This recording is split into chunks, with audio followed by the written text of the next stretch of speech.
Interestingly, David Icke's story starts with a woman named Alice Bailey. Some of the following information on Alice Bailey is taken from the excellent research of Terry Melanson, the founder and webmaster for conspiracyarchive.com. He writes, Alice Ann Bailey was a leading disciple of the Russian theosophist Madame Helena Blavatsky, the founder of Theosophy. Bailey formed the Lucifer Publishing Company in 1920, and in 1922 she saw the organization's name changed to Lucis Trust, though the advancement of the Luciferian beliefs remained true. Lucis Trust promulgates the work of a, quote, ascended master, a spiritual being who was working through or in Alice Bailey for some 30 years. The Lucis Trust Publishing Company and their many fronts carry out the work of a Luciferian, quote, master plan for the establishment of something they call the Age of Aquarius. Lucis Trust is a powerful institution that enjoys consultative status with the United Nations, which permits it to have a close working relationship with the UN, including a seat on the weekly sessions, but most importantly, influence with powerful business and national leaders throughout the world. Through its founding of world goodwill, Lucis Trust is, quote, aggressively involved in promoting a globalist ideology. Bailey's influential occult organization is tied to an international conspiracy of elitists like the Council on Foreign Relations, the Bilderbergs, and the Trilateral Commission. A spirit that called itself Dejoie Cool wrote many books through her. These included a plan that detailed many aspects of a world government that she called the New World Order. Quotes like, in a preparatory period for the New World Order, there will be a steady and regulated disarmament. It will not be optional. No nation will be permitted to produce and organize any equipment for destructive purposes or to infringe the security of any other nation. She actually outlines the process of how to prepare humanity for the New World Order in a section of her book, Externalization of the Hierarchy, called Steps Towards the New World Order. In another section called The Problem of Government, she appears to lay out the plan that would later become the basis for the Trilateral Commission by outlining how to divide the world into 3 blocks. But first she states this, coming now to the realm of government under the New World Order, one is faced with a very complex situation. Various basic trends of thought are appearing which, in the New World Order, will unfold in that major synthesis so much desired by the spiritual hierarchy of the planet.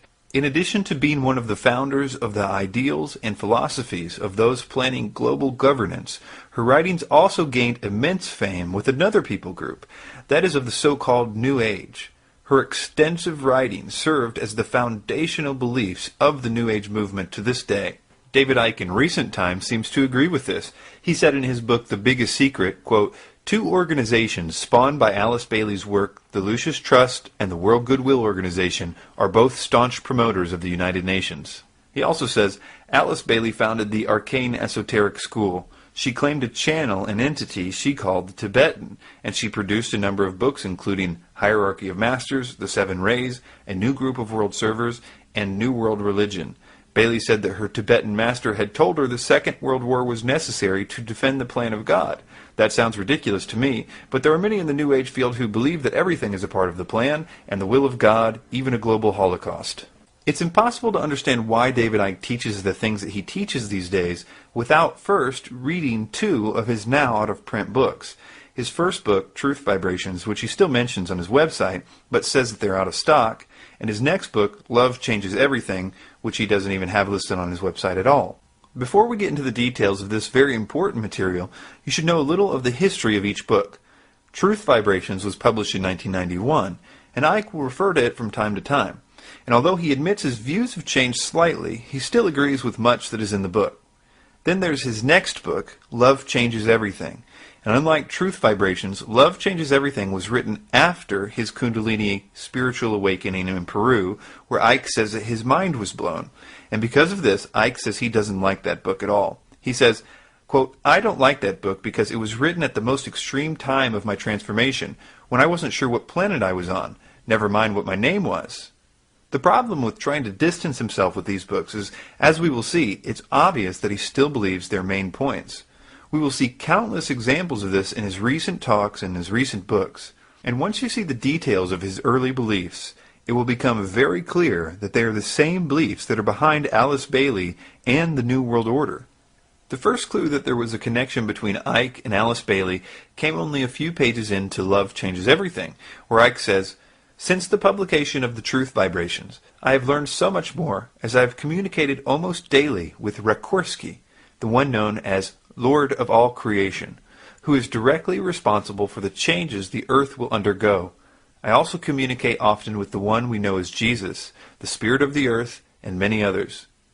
Now, keep in mind that this Rakorsky is the same spirit that dictated much of his first book, The Truth Vibrations, back when the I first appeared. He says on page 21 of The Truth Vibrations, quote, "Soon after this, the I appeared. One evening I was lying on my bed in a hotel room when I closed my eyes, and there, forming out of the darkness, was the shape of an eye. It was there for a split second at first before dispersing, but gradually it became permanent." Listen to Ike in this early interview when he talks about these entities. And one great example of the way this works I came across, which the beings, which we call the guys, told us about. You call them the guys? The guys, yeah. It's not like the beings like a tarot, Rakorsky. And that's right. Right. Yeah. Now he was Jesus' father, Rakorsky. That's right. And Merlin as well. Part of him was, that's right. The aspects. Now, although there's a lot to talk about from that clip, the thing that I want to focus in on is the being's name, Rakorsky. In Theosophy, Rakorsky is one of the Ascended Masters. These are the beings that are supposedly so evolved that they have transcended the physical realm, and now they are helping humanity pass through a coming age of enlightenment. Rakorsky was a particular Ascended Master that Alice Bailey wrote extensively about. It is especially significant that Ike calls him the Lord of all creation, and elsewhere, as we will see, the Lord of civilization, and says that he is, quote, directly responsible for the changes the earth will undergo, because these are absolutely clear examples that he is referring to the same Ascended Master that Alice Bailey made prominent, as she gave him those exact titles and said that his task was to establish the new civilization of the Age of Aquarius. She also connected him with the so-called seventh ray, which will become incredibly significant as the story unfolds. It was only later, while reading the Truth Vibrations, did I find that he actually confirmed my suspicion that he was in fact talking about Bailey's Ascended Masters.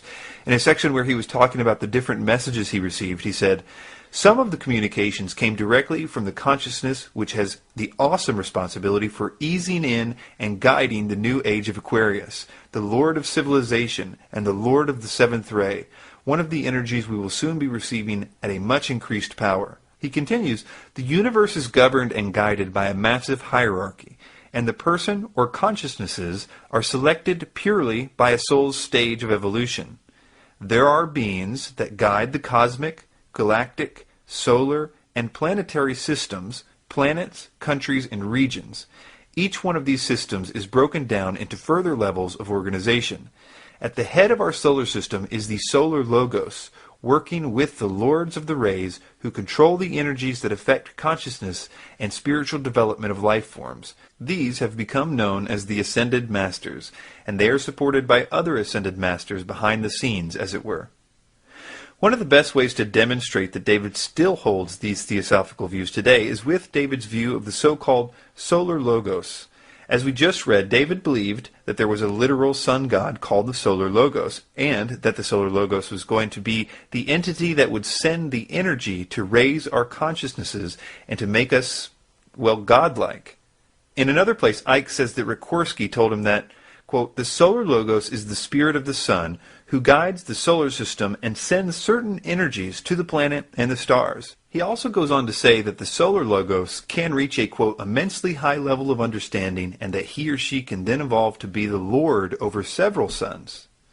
When Ike said earlier, at the head of our solar system is the solar logos working with the lords of the rays who control the energies that affect consciousness and spiritual development of all life forms, he's talking about how in Theosophy, it is the solar logos that is going to send the rays that are supposed to raise the consciousness of the earth. Alice Bailey's idea was that these 7 rays would be generated from the galactic logos, whom she often referred to as the one about whom naught may be said. These special rays would then be filtered through the sun god and then come to the earth to change us and the spirit of the earth, or Gaia. David very much believed in the 7-ray theory of Alice Bailey. In fact, in both of his early books, he not only gives lists for each ray and their characteristics, but he gives the exact characteristics for each one that Alice Bailey wrote. I will show you Alice Bailey's 7-ray chart on the screen, and I will read from David's book, Truth Vibrations. David begins, "These rays are 1. Pure will and power. Ray 2. Love and wisdom. Ray 3. Intelligence. Ray 4. Harmony through conflict. Ray 5. Concrete mind and science. Ray 6. Love and devotion. Ray 7. Law and order and ceremonial magic. The Rikorsky ray." That last part is a dead giveaway because if you notice that Alice Bailey associated each ray to an ascended master, you'll notice that next to the last ray, the one Ike calls the Rikorsky ray, is named Saint Germain. And that is what Bailey, and even Ike, would sometimes call Rikorsky. Bailey would also refer to him as Master R. One way to demonstrate how devoted Ike was to this idea of the 7 rays is to point out that during this time, he would only wear the colors turquoise and light purple because certain colors were attributed to the different rays, and he believed it would attract more good vibrations to himself. Yes, ma'am. I'd like to ask David, is there anything special about that suit that he has on? He wore that on the table and showed that. The color turquoise, yeah. You can answer that, David. Well, this light, which the Bible talks of, this energy, this life force that is sent out from the Godhead and all around creation, and it's this life force around the planet that's been disrupted, has sub-frequencies within it. And each of those have a vibration, a frequency of a color. And turquoise is the color of an energy within that light known as love and wisdom. And if you wear the color that is on the same frequency, then you attract it and absorb it much more efficiently. And in case you think that he outgrew that, he posted on his website 11 years later a story defending his wearing turquoise back then. He would later modify his beliefs slightly. He said recently, "Turquoise is an important color, but you don't have to wear it all the time." In more recent times, he confirms this belief in the rays that will cause an evolutionary shift. In his 8th book, "And the Truth Shall Set You Free," he says, "Cosmic rays of unprecedented power are being detected. These are the energies that are changing life on this planet. These cycles are fundamental, I believe, to the spiritual transformation and the multidimensional shifts which the planet and humanity are experiencing." Now let's get into why any of this matters to you, a truth seeker. Let me first quote Ike from his book Robots Rebellion. He says, "The sun is far more than a massive ball of fire generating warmth. It is another substation for source energies. The ancients knew this, or at least their most highly evolved members did, and this is one explanation for the origin of the sun god and sun worship. The more enlightened members of their number were not worshipping a ball of fire in the sky, they were acknowledging the solar logos, through which the knowledge and wisdom of the source reaches the planet." He continues, "Just as the sun is the mind that guides the solar system, the galactic mind guides the galaxy, and the universal mind guides the universe." Notice how he capitalizes these words like source and galactic mind. He's referring to the galactic logos from Alice Bailey, the one that she called the one about whom naught may be said. Notice how he talks about the worship of the sun in very good terms. That is, as long as you know what you're doing, and know the esoteric truth about the sun, that it's actually the solar logos. After all, he says, these secret societies were just acknowledging the solar logos, through which the knowledge and wisdom of the source reaches the planet. It's a very good thing, he says, to venerate the sun, as long as you know what you're doing. We see him doing this exact same thing today. The only difference is that he doesn't use the word solar logos anymore. And as you watch these clips, notice the words he uses to describe the true worship of the sun. If you know David Icke, you know that he's using the best words in his vocabulary to present it in a good way. Words like vibrational. And one of the things that's come through history is the moon and sun religion. The religion using the symbolism of the sun and the moon, which has been manifested as the sun god and the sun goddess. Now this has many connotations. On some levels it's worship of the sun, but on deeper levels of knowledge, these are symbolic of deep esoteric and vibrational, mathematical, geometrical concepts. It depends what level you're meeting the knowledge at, what level you have access to. Terry Melanson, founder of ConspiracyArchive.com, said the following about the Lucis Trust logo. Quote, "The Lucis Trust logo features this streaming blue light. the New Age symbol invented by Foster Bailey, Alice Bailey's 32nd degree Freemason husband, has a plethora of symbolic imagery. The symbol, according to Lucius Trust, is, quote, set in a limitless field of blue, which signifies the sphere of life expression of our solar logos. Superimposed upon the triangle of New Age forces is the 5-pointed star. In her book Rays and Initiations, Alice Bailey reveals that the solar logos is Lucifer himself. Now listen to Ike describe how the sun's rays are going to be the thing that causes the spiritual evolutions that he always says are coming. And listen carefully as he tries to work in the black hole in the center of the galaxy as being the source of this life-changing energy. And this is important because, as we will see, he has no scientific reason for saying that the black hole is going to send out any energy to the sun, but I think he does have a religious belief that Bailey's 7 rays will come from the galactic logos and are then sent to the solar logos to transform humanity and the Earth.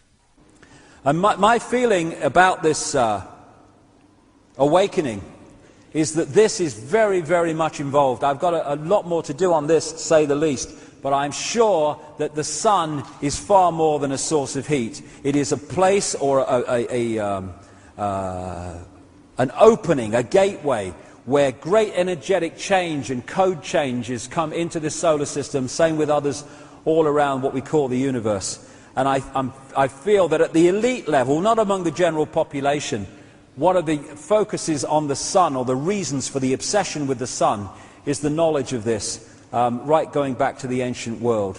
I also feel that the black holes and stuff are also ways that these energetic codes come in and out of this reality. Is that what we're going through is, I talked there about this vibrational base construct, which is coming out of the black holes. That is now very powerfully in the process of changing its vibrational state. We're in this cusp between how it was, the suppressed, the limited. So as this energy changes, it's triggering different photon information from the suns, in this case our sun. And so people are starting to, those more open to it first, are starting to decode a different base information construct. And what that's doing is changing their perception as we decode it and move into a different era. This vibration coming from the black holes, this base vibration. Now there'll be more to know, but I'm trying to put the themes here. As it moves through its cycle of change before coming back to the original vibration, it's changing the information coming out of the suns in the form of photons. It's changing the information construct. Therefore, we are starting to decode, as it moves through the cycle, different information. And I tell you the way I see it, anyway. What I'm saying in my new book is that the black holes, like the one in the center of this galaxy, are vibrating the base vibrational state of this reality. But it's not stable in the sense that it doesn't just stay forever vibrating in the same way. It goes through a cycle. And so it goes through this vibrational cycle, and eventually it comes back to the start. As the black holes vibrate this base vibrational construct, this base vibrational foundation, it triggers information from the suns to be transmitted in the form of photons, photon energy, which is information. As this vibration changes, and whoever created this virtual reality universe, in other words, this massively advanced computer game, they created this vibrational cycle. And as it goes through its cycle, the information coming from the suns in the photon energy changes. And so we're decoding these things, this change. So we go through periods of what the ancients called the Golden Age, when there's massive expansion of awareness and connection and harmony and all the rest of it. And then there are other periods where the energy and the information is much more suppressed and limited, and these different cycles go on until it comes back from the start and the whole thing starts again. Now, I looked into his new book to see if he explained what this cycle was that the black hole was going through, because in running the website, the2012deception.net, I feel I've heard just about every theory in which a cycle concerning the black hole and the sun is mentioned. Yet I've never heard of a vibrational base frequency that was part of a cycle or anything remotely similar, so naturally I was very curious to find out what scientific information he had to back up these claims, because it seemed like he was just trying to make the theosophy idea sound really scientific. So I thought it was really funny when first I found that he never addresses this cycle at all in his new book, but what he did do was pretty hilarious. He actually put a picture of Carl Sagan on page 406 of Human Race Get Off Your Knees, and instead of quoting Carl Sagan, he quotes a woman named Carol Clark who had a, quote, vivid dream where dead Carl Sagan spoke to her. This dream version of Carl Sagan is literally the only scientific support he has for this particular idea. It simply says on page 407, quote, black holes resonate the frequency, and the different frequencies trigger different levels of information awareness to be emitted by the sun in the form of photons. So this dream version of Carl Sagan is the only evidence that Icke offers us to believe in this incredibly important theosophical idea about the sun god sending rays from the galactic god to change humanity. Even Icke's latest and greatest theories have their origins in his early writings, which in turn have their origins in Alice Bailey's writings. Take, for example, the subject of the moon. Icke claims he got the message from the spirit world regarding the moon. I sat down to start writing that day, and the energy in the room changed. I thought, I know this, I recognize this. The energy in the room changed. There was a vibrational change. You could feel it. The atmosphere changed, is a simple way of putting it. I recognized this. And what I then got as this was happening is the basic first theme was the moon is not real. Of course, there's more to know about that as came, but the moon is not real. The moon is not what you think it is. He claims in his recent book that the moon is an artificial spacecraft, that the reptilians flew to our solar system, and once it came into orbit with the Earth, it caused major catastrophes. But what's worse is that it messed up the vibration so bad that it took us from godlike beings that could levitate and only had to eat energy instead of animals, down to people who are like we are today, controlled by greed and anger, etc. There are several things very interesting about Icke's brand new theory. One of them is that it's not new for him at all. He describes the exact same thing in his book Love Changes Everything, but with a slightly different flavor. He says, quote, Satan incarnated on the moon and helped to create fantastic negativity. The imbalance was such that the moon spirit left, and Lucifer, now rejoined in the light levels by Satan, used all the power of the negative energies and those created at the moment the spirit left to direct the dying, spiritless planet towards another planet. The light levels had known that Lucifer was planning on using the moon to create havoc, because his thought forms were passed directly to the Archangel Michael through the Devic information system and vice versa. Lucifer was thus aware of this and found a way to prevent the Godhead and Michael knowing exactly what he intended to do with the moon. He formed a very large number of plans in his mind, but did not decide which one he would go for until the last possible moment, when he sent out one surge of negative energy that directed the dying moon towards Earth.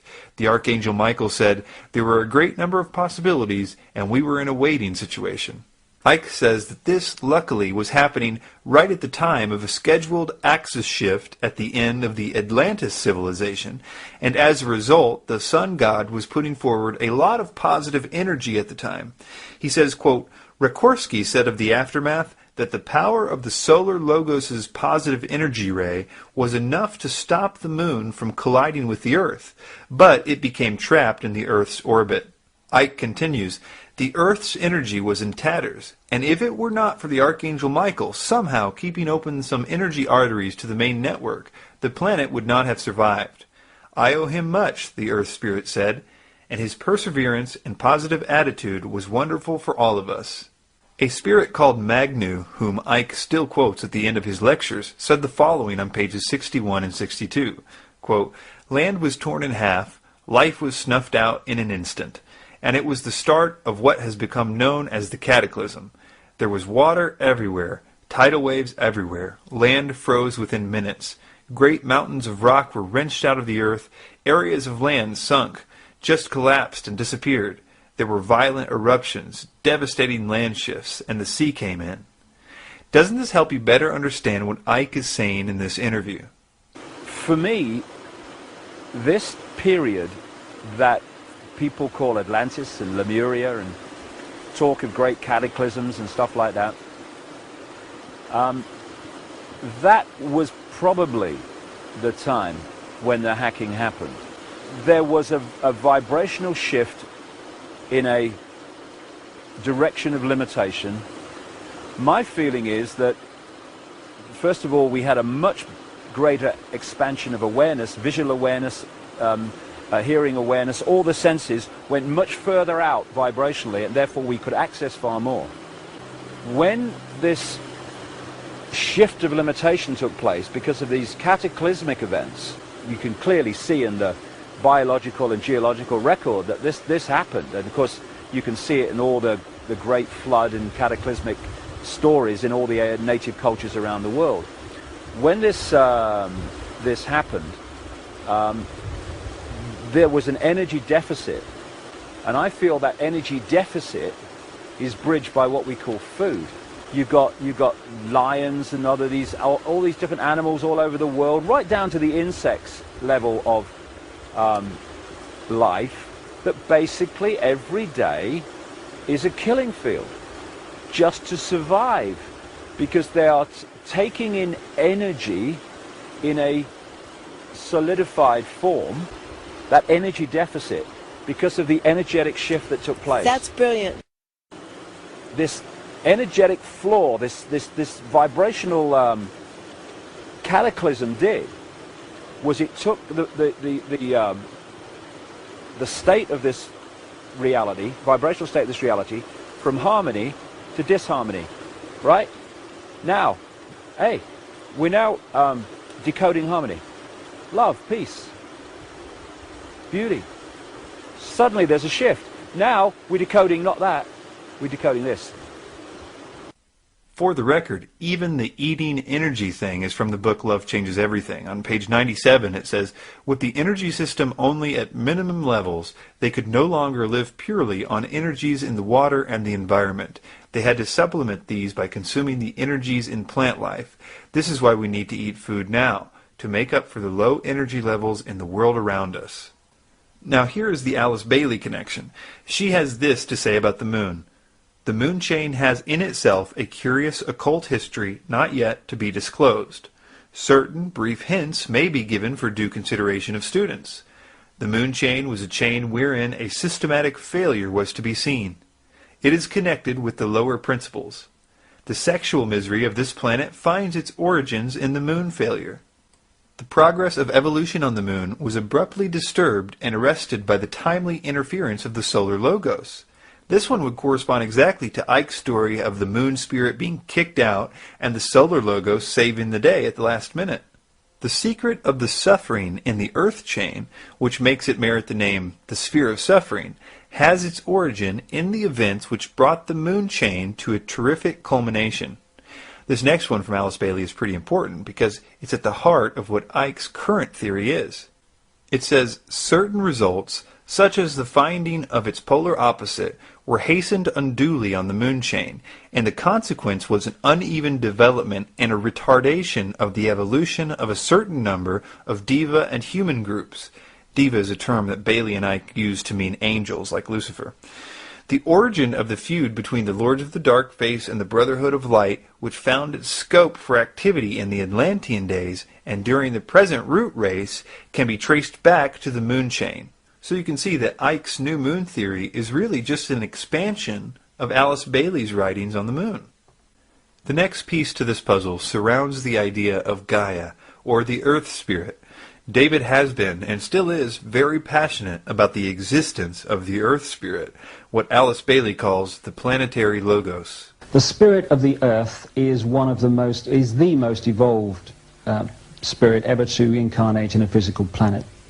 She is a wondrous being of an evolution that we could not even begin to comprehend.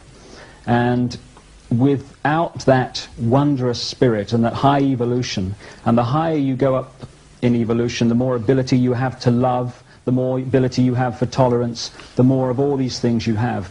If she didn't have that, she would have left this planet a long time ago.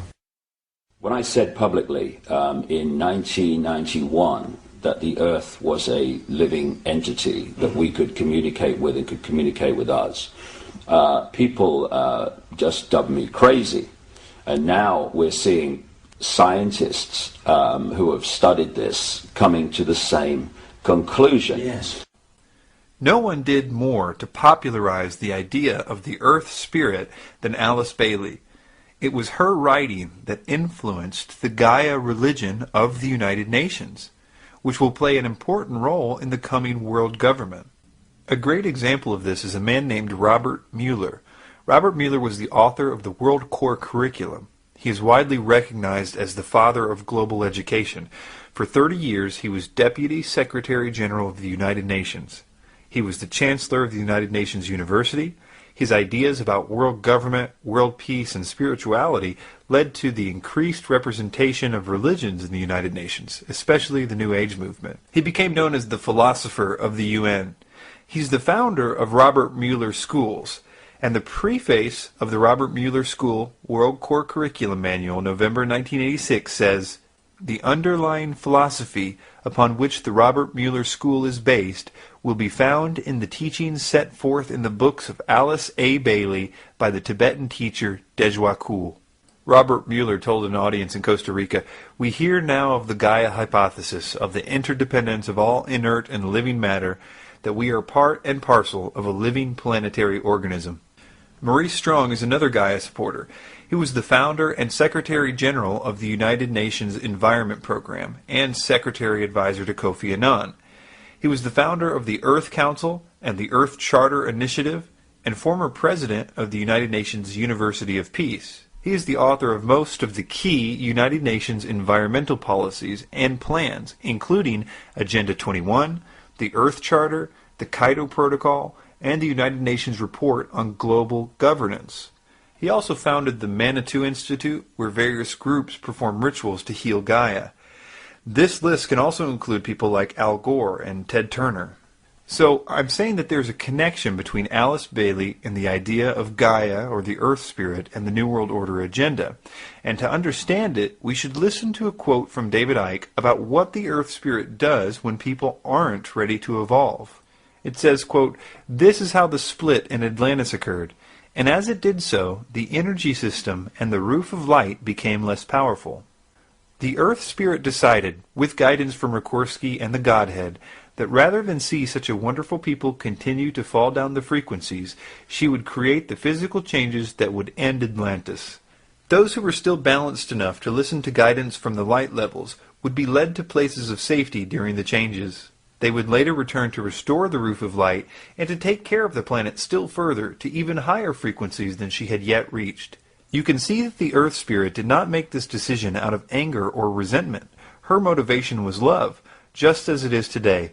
Had she done nothing, these beings who had worked so hard to evolve up the frequencies would have continued to fall back again. But when she told the Atlanteans her decision through thought communication, most of them didn't like it. This inability to understand the situation confirmed that the time was right to act. Although, according to Icke, this was cut short because of the moon being thrust into the Earth's atmosphere, this would not be the first time that Gaia had tried to commit an evolution-specific genocide, according to Icke. She also did the same thing to Lemuria, what he calls Mu, before it. He wrote, "The energy system was in such a muddle that it threatened the Earth Spirit's ability to harmonize, and she decided to act to bring Mu to an end. If there comes a point when it's necessary to take action to maintain balance for everyone's benefit and check the imbalances that are harming the progress of all in her care, then it is her duty to act. Sometimes this can mean enormous changes that have to take place, but it's always done out of love and necessity, not malice." And according to Icke, the Earth Spirit then proceeded to kill everyone. And he still believes we are in danger because the Earth's consciousness is too low. The only difference now is that the idea of the Illuminati has been incorporated as the ones making it happen. So, of course, the planet itself is a living, thinking, emotional entity. And we are interacting with that energy field. And one of the things the Illuminati have set out to do, and are trying ever more to do in the period we're experiencing now, is to bring the vibrational state of the Earth's field, the Earth's consciousness, to as low a point as they can. It's also important to understand that Ike's belief in Lemuria or Mu and Atlantis are derived entirely from theosophy, and he still very much believes in these today. In ancient times, prehistorical times, in terms of official history, where there were, it would appear, two great civilizations which made together a global civilization, one based on a landmass which has become known as Atlantis, and one which has become known as Mu or Lemuria. And these were advanced, very advanced civilizations with, in many ways, knowledge beyond what is available in the public arena today. And they went to great technological lengths, great understandings, for instance, in how you can create a magnetic field which then makes vast stones basically weightless, and you can push them along and maneuver them around. Great technological advancement, at least among the elite. Now, there's not a shred of evidence outside the Plato account about Atlantis. And the idea of Lemuria, well, the main evidence for that is because Helena Blavatsky, the founder of Theosophy, simply said so. The idea of the sunken continent of Lemuria that Blavatsky describes has been proven an impossibility after the discovery of plate tectonics, which has led modern theosophists to concede that if Lemuria existed, maybe it was simply an era in time instead of an actual continent in light of this new evidence. Hitler and the Nazis also really liked theosophy. Hitler was said to have kept a copy of The Secret Doctrine by Helena Blavatsky by his bedside. The swastika of the Nazis was used because of its use by Blavatsky as her symbol for theosophy. The genocide that Hitler imposed was rooted in the theosophical view of the tall, blonde-haired, blue-eyed root races from Atlantis. And actually Ike believed this too. He says on page 46 of Love Changes Everything that the inhabitants of Atlantis were an average height of 6'5", blonde-haired, and skin that glowed white. Ike himself remarks about the incredible influence that theosophy had on Hitler in this way. He says, quote, "I am not saying that Blavatsky was negative, only that Hitler was influenced by her work."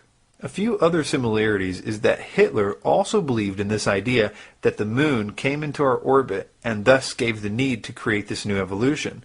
He also believed, like Ike, that the earth was hollow, which is funny because in Ike's book The Biggest Secret, when he talks about this, his main evidence for the hollow earth was simply that the Nazis believed it too, which is really only because they both read Helena Blavatsky, who makes the claim in The Secret Doctrine.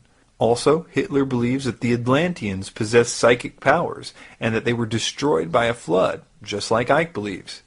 It is this desire of Ike's to get back to the Atlantis evolution that is at the core of his teachings today. To demonstrate this, listen to Ike in this recent lecture read a message given to him by a spirit in 1990. We find in another place that Ike identified this spirit as Magnu, who he said was from Atlantis. Listen to Ike explain first that Atlantis was destroyed and how the ultimate objective is to attain the powers we once had in Atlantis.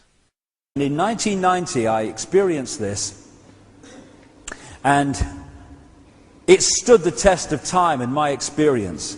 My own allegiance with your planet goes back to an Atlantean period when there were many energies being used and information and knowledge being used which were, for particular reasons of safety, withdrawn, shall we say, to prevent complete catastrophe, to prevent total destruction of your planet. As the energies around your planet quicken, this is 1990, so these latent energies, these energies which have been withdrawn, will now be phased back in. They will gradually be awakened. As the consciousness level of your planet raises itself, Those of you who are working together to raise your consciousness, you will be able to hold more and more refined vibrations, and the energies themselves contain the knowledge and the information which is beginning to surface again in your consciousness. So many of you will remember the Atlantean times. You will remember that you communicated with, say, dolphins and whales. You understood these sentient creatures. You could levitate. You could manifest things. You could cause spontaneous combustion by not miraculous means at all. Once you know what you're doing, these things follow. It is a matter of order. Now, I'm looking at a time on your planet when these energies, this knowledge is reawakened and reintegrated into your consciousness. At the very least, we should all be warned that this philosophy has had negative consequences at least once before in history, because it's the same thing that Hitler wanted. The fifth root race of Blavatsky, which Hitler was trying to bring about, was known as the race of hope, and it was said that they would soon rise to the pinnacle of spirituality formerly attained by Atlantis, but that certain people were holding them back. And as we will see in the final section, Icke also holds to this very dark idea. This idea has always been planned to be used in the context of a one-world government. 33rd degree Freemason Manly P. Hall said, "The new Atlantis sets forth an ideal government of the earth. It foretells that day when in the midst of men there shall rise up a vast institution composed of the philosophic elect, an order of illumined men banded together for the purpose of investigating the laws of life and the mysteries of the universe. The age of boundaries is closing, and we are approaching a nobler era when nations shall be no more, when the lines of race and caste shall be wiped out, when the whole earth shall be under one order, one government, one administrative body." Another similarity is the contact with the so-called spiritual hierarchy. As we have seen, Icke is in contact with a plethora of spiritual entities, even up to this very day. The Thule Society, the secret society that Hitler belonged to, also used the theosophical swastika, by the way, believed that highly intelligent spiritual beings existed and that the truly initiated could keep in contact with those beings for information about the world. The occultist Dietrich Eckhart taught Hitler to get in contact with this spiritual hierarchy, and Hitler in fact believed he was in contact with this superior mythical race taught about by the Thule Society. Eckhart remarked on his deathbed, quote, "Follow Hitler, he will dance, but I am the one to blow the pipe. We have given him the means to put himself in communication with them," the T is capitalized. "Mourn me not, I have influenced history more than any other German." Hitler wanted to enhance his connection to these beings further, and Ernest Pretsky, a book dealer, introduced Hitler to a psychedelic drug containing mescaline and peyote. This produced clairvoyant visions that made Hitler believe he had opened the door to more supernatural powers. Icke, too, was seeking a deeper connection to the spirits that had contacted him, and so he went to Brazil, where he took a potent drug used by shamans to contact the spirit world. Icke calls what contacted him that night the voice, and he says that it was the most defining moment of his career. Then came the third stage, which started in 2003, when I had an ayahuasca experience in Brazil, and a voice talked to me for 5 hours about the nature of reality. Real clear, very funny, and mind-blowing and life-changing. I have often wondered if Icke has ever taken any precautions to make sure that the entities that he is in contact with are good entities. He often talks about how the Illuminati are in contact with bad extra-dimensional beings, after all. And the same gods, demonic entities as they're called in this case, that are worshipped by the Satanists, are the same gods that are worshipped by the secret societies and the religions. Unknowingly, in Satanism, it's knowingly. These reptilian entities seem to operate, and again, it's not just reptilian. There are many different kinds of entities that do not have a human form, that operate just outside of human sight, and history has recorded them as demons and all this stuff. So I wonder if he had a system to discern whether the ones that he's talking to are the same ones that are influencing the Illuminati. You can imagine I was a bit discouraged to hear things like this. Well, I've been on a long journey of nearly 20 years now, consciously doing this, and some force has been pushing me in different directions through intuition, through urges. I just got to do this. I've just got to go there. As I've gone through this and followed it, and who the force is and they are, I don't know. I'm not really that interested, funnily enough, because I just go with it, and I'll remember what it's all about when I leave this genetic spacesuit. Now, here is the mystery, considering all that we have learned so far. I think there's a lot of this whole New Age area, you know, of ascended masters and all the Blavatsky stuff and Ashtar Command. I say that that is a belief system controlled by the same force, which is also trawling that bloody energy as we go along. Again, considering everything we've just learned, this is clearly an admission that he has been lied to by the spirits all of his life.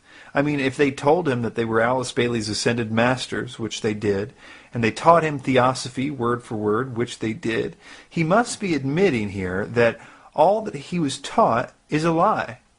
But the problem is that he has never stopped teaching and promoting the beings he talked to or what they told him to teach.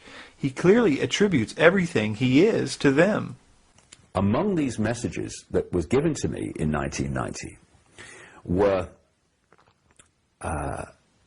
he will say things and wonder where they came from. They will be our words. Sometimes we will put knowledge into his mind. Sometimes he will be led to knowledge. And another one was, a little bit later, arduous seeking is not necessary. I've given this a lot of thought, and I've come to some possible conclusions. Here are the facts. Ike never has mentioned the name Alice Bailey in his early books, although in them it's clear that he's teaching her doctrine, things like about the seven rays and the coming evolution, the solar logos, the new age, Atlantis, Lemuria, the age of Aquarius, being destroyed because of bad evolution, the earth spirit, the moon problem, her particular brand of reincarnation, even wearing certain colors. He never once, though, attributes any of it to her. He attributes it all to the spirits that he channeled.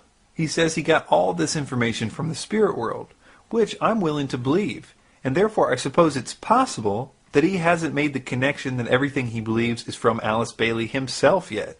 He may have never noticed that what the spirits told him was word for word Alice Bailey and or theosophy.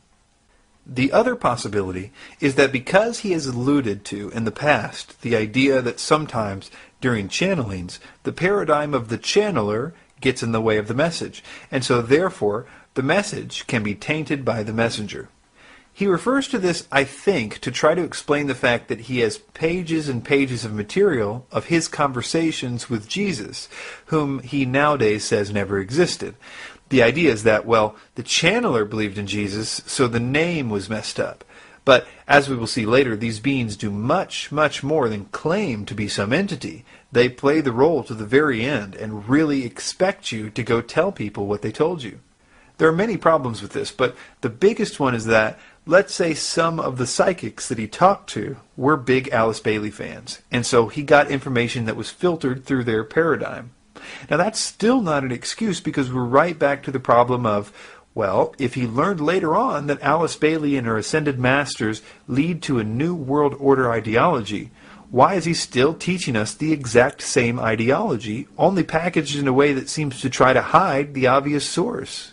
We will come back to the investigation of Ike's extra-dimensional entities to see if we can determine anything more about them later on. But for now, let's move on to some of Ike's more earthly sources of his information to see if we can determine anything about the evolution from his early material to his current material, like reptilian. The single most influential person in the development of Ike's current ideas is a man named Brian Desborough. Desborough wrote a lot of conspiracy articles and posted them on the internet in the mid-90s into the 2000s. Later, these articles would be compiled into a book. Desborough is behind an astonishing amount of Ike's research. There's a lot of interesting things about Mr. Desborough. First of all, despite the fact that his bio says that he served as a director of research and development for several American high-technology companies and has provided consultation to a company involved in deep space research, there's no record of him doing anything like this on the internet, which seems odd, since you would think that if a person who was publishing material on the internet so early in its history that he would also leave some trail to his apparently earth-changing scientific research. Another interesting thing is that despite the fact that Icke, when referring to Desborough, calls him his American scientist friend, you can read Desborough's own bio to find out that his information was given to him by spiritual beings, like Icke. Desborough says, during an out-of-body experience which occurred in 1971, he encountered 5 highly spiritually evolved, non-physical beings who informed him that he must write a revisionist history of the world. The purpose of the book was to take the readers out of their comfort zones by presenting them with truth regarding such diverse subjects like the true location of Atlantis, the duplicitous acts of the Illuminati, and the fundamentals of free energy technology. It was not until later that the author learned that the non-physical entities that he had encountered were associated with a non-physical directorate who were the overlords of a group of terrestrial mystics known through the centuries as the Quadragon. It is the role of the Quadragon to intercede in the political affairs of the world periodically in an attempt to elevate the level of human spirituality. It's interesting that, like David, Desborough also speaks out very harshly against Alice Bailey and the Ascended Masters in his book. He even says, the Lucis Trust is a major New Age command center on behalf of the Illuminati, and her book, Education in the New Age, outlined a social engineering program which later was adopted by the Club of Rome. In it she wrote, the science of eugenics will grow. Desborough also writes, Ascended Masters were in actuality merely nicknames she had assigned to the wealthy Masonic patrons of the Theosophical Society, and displayed outrage against phony psychics claiming to channel these non-existent beings. But in an equally amazing feat of doublethink, Desborough believes the exact thing that Alice Bailey believes. That is, that the non-physical directorate, or ascended spiritual beings, are intervening in the political affairs of the world in an attempt to elevate the level of human spirituality, which is arguably the main point to theosophy, as well as all the stuff about the Aryans, which we will see later. As far as Desborough's scientific background, according to his bio, it seems to be limited to a story he tells where a chance encounter with a pediatrician who had been one of Wilhelm Reich's research associates gave him access to all of his notes, which he says enabled him to acquire a knowledge of weather engineering and orgonautic science. In addition, as luck would have it, a similar thing happened to him, but this time it was with Nikola Tesla's notes. He says he met an old lady at a spiritual healing circle who had asked him if he liked Nikola Tesla. She apparently then told him a story that he writes on his website. It says, quote, one day, continued the lady, Tesla felt a tug on his coat sleeve. Looking down, he saw the landlord's 12-year-old son, who said, Mr. Tesla, will you teach me all that you know? Tesla was so impressed that the boy became one of Tesla's enthusiastic protégés, and later married the lady the author had just met. The lady then provided the author with some of her late husband's research notes on free energy and anti-gravitic technology. In this manner, many doors were opened, thus enabling the author to acquire meaningful data for his 2 books. The strangest part about Desborough's bio, in my opinion, is that he claims to be an expert at deprogramming mind control victims. He claims that he does this in order to get information out of them to help his research into the New World Order. He has written quite a lot about trauma-based mind control, and at that time, very little was known on the internet about it, and it does appear he knows quite a lot about how to program multiples. This will become very interesting as we continue this investigation. So with all that in mind, let's take a look at how David Icke was influenced by Brian Desborough. Icke's book, The Biggest Secret, is the first time that I know of that Icke mentions Desborough in print. He dedicated that particular book to him, and he cites him profusely throughout the book as his source for things like Martians coming to Earth and founding the Aryan race, which the reptilians used to overtake the planet.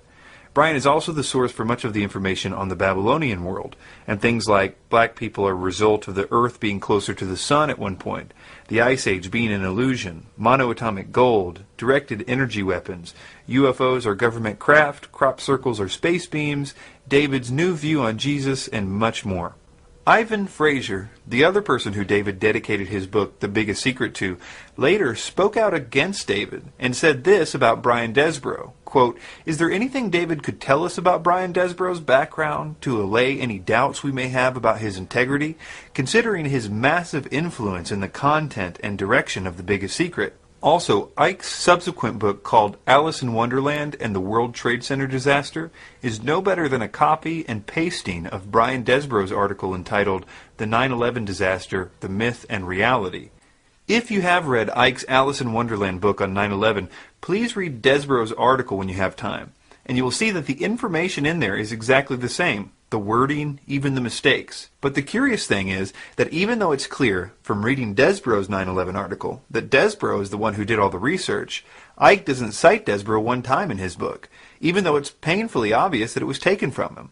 I think that Desborough was quite content to feed information to Icke, even if he got no credit.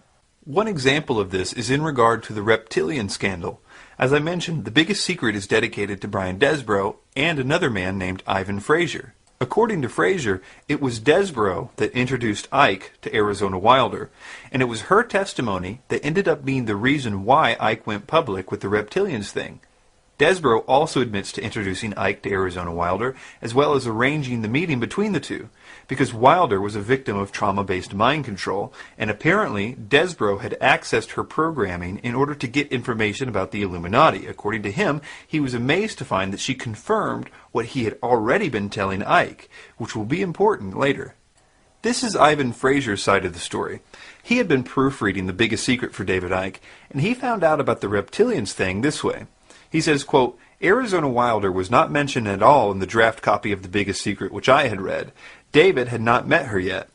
When the book was released, people started ringing me with questions like, is it true about the reptiles? And is this stuff about the royal family true? At which time I replied that I thought it was, based on the fact that the version that I had read stated only the theory of reptilians and that certain of the royals were involved in satanic rituals. Soon I heard about Arizona Wilder.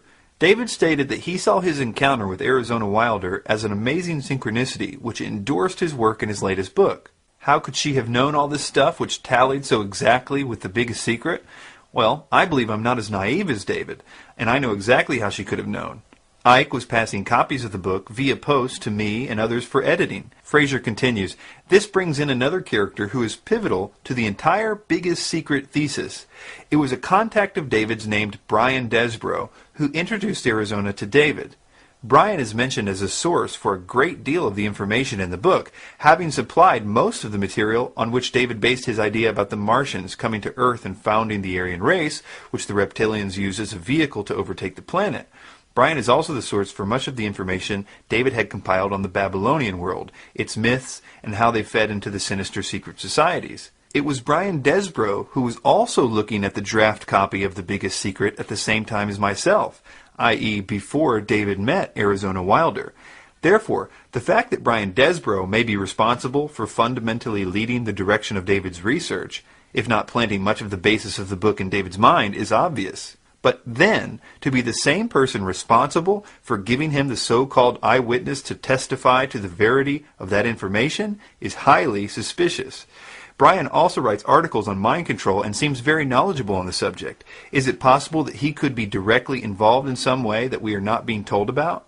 Fraser also says that Arizona endorsed Desborough's theories so closely that, quote, you would almost think she had already read the book or had been given the information beforehand. He continues, or considering that she claims to be an ex-mind-controlled slave, could it be that she was pre-programmed? Testimony from Mark Phillips and Kathy O'Brien as to how arduous it is to deprogram a CIA slave makes me very suspicious that Arizona Wilder could be considered reliable. She claims that since her programmer died, the programming broke down. I don't believe this can be accepted as such, and external experts would have to be brought in to convince me that if she was controlled to the highest level, that she could be so deprogrammed now to be considered reliable. Brian Desborough describes the story in this way.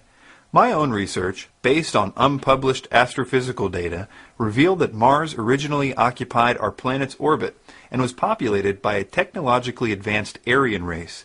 A celestial catastrophe displaced Mars into its present orbit, forcing the Aryan survivors to colonize our planet and subsequently construct the Great Pyramid.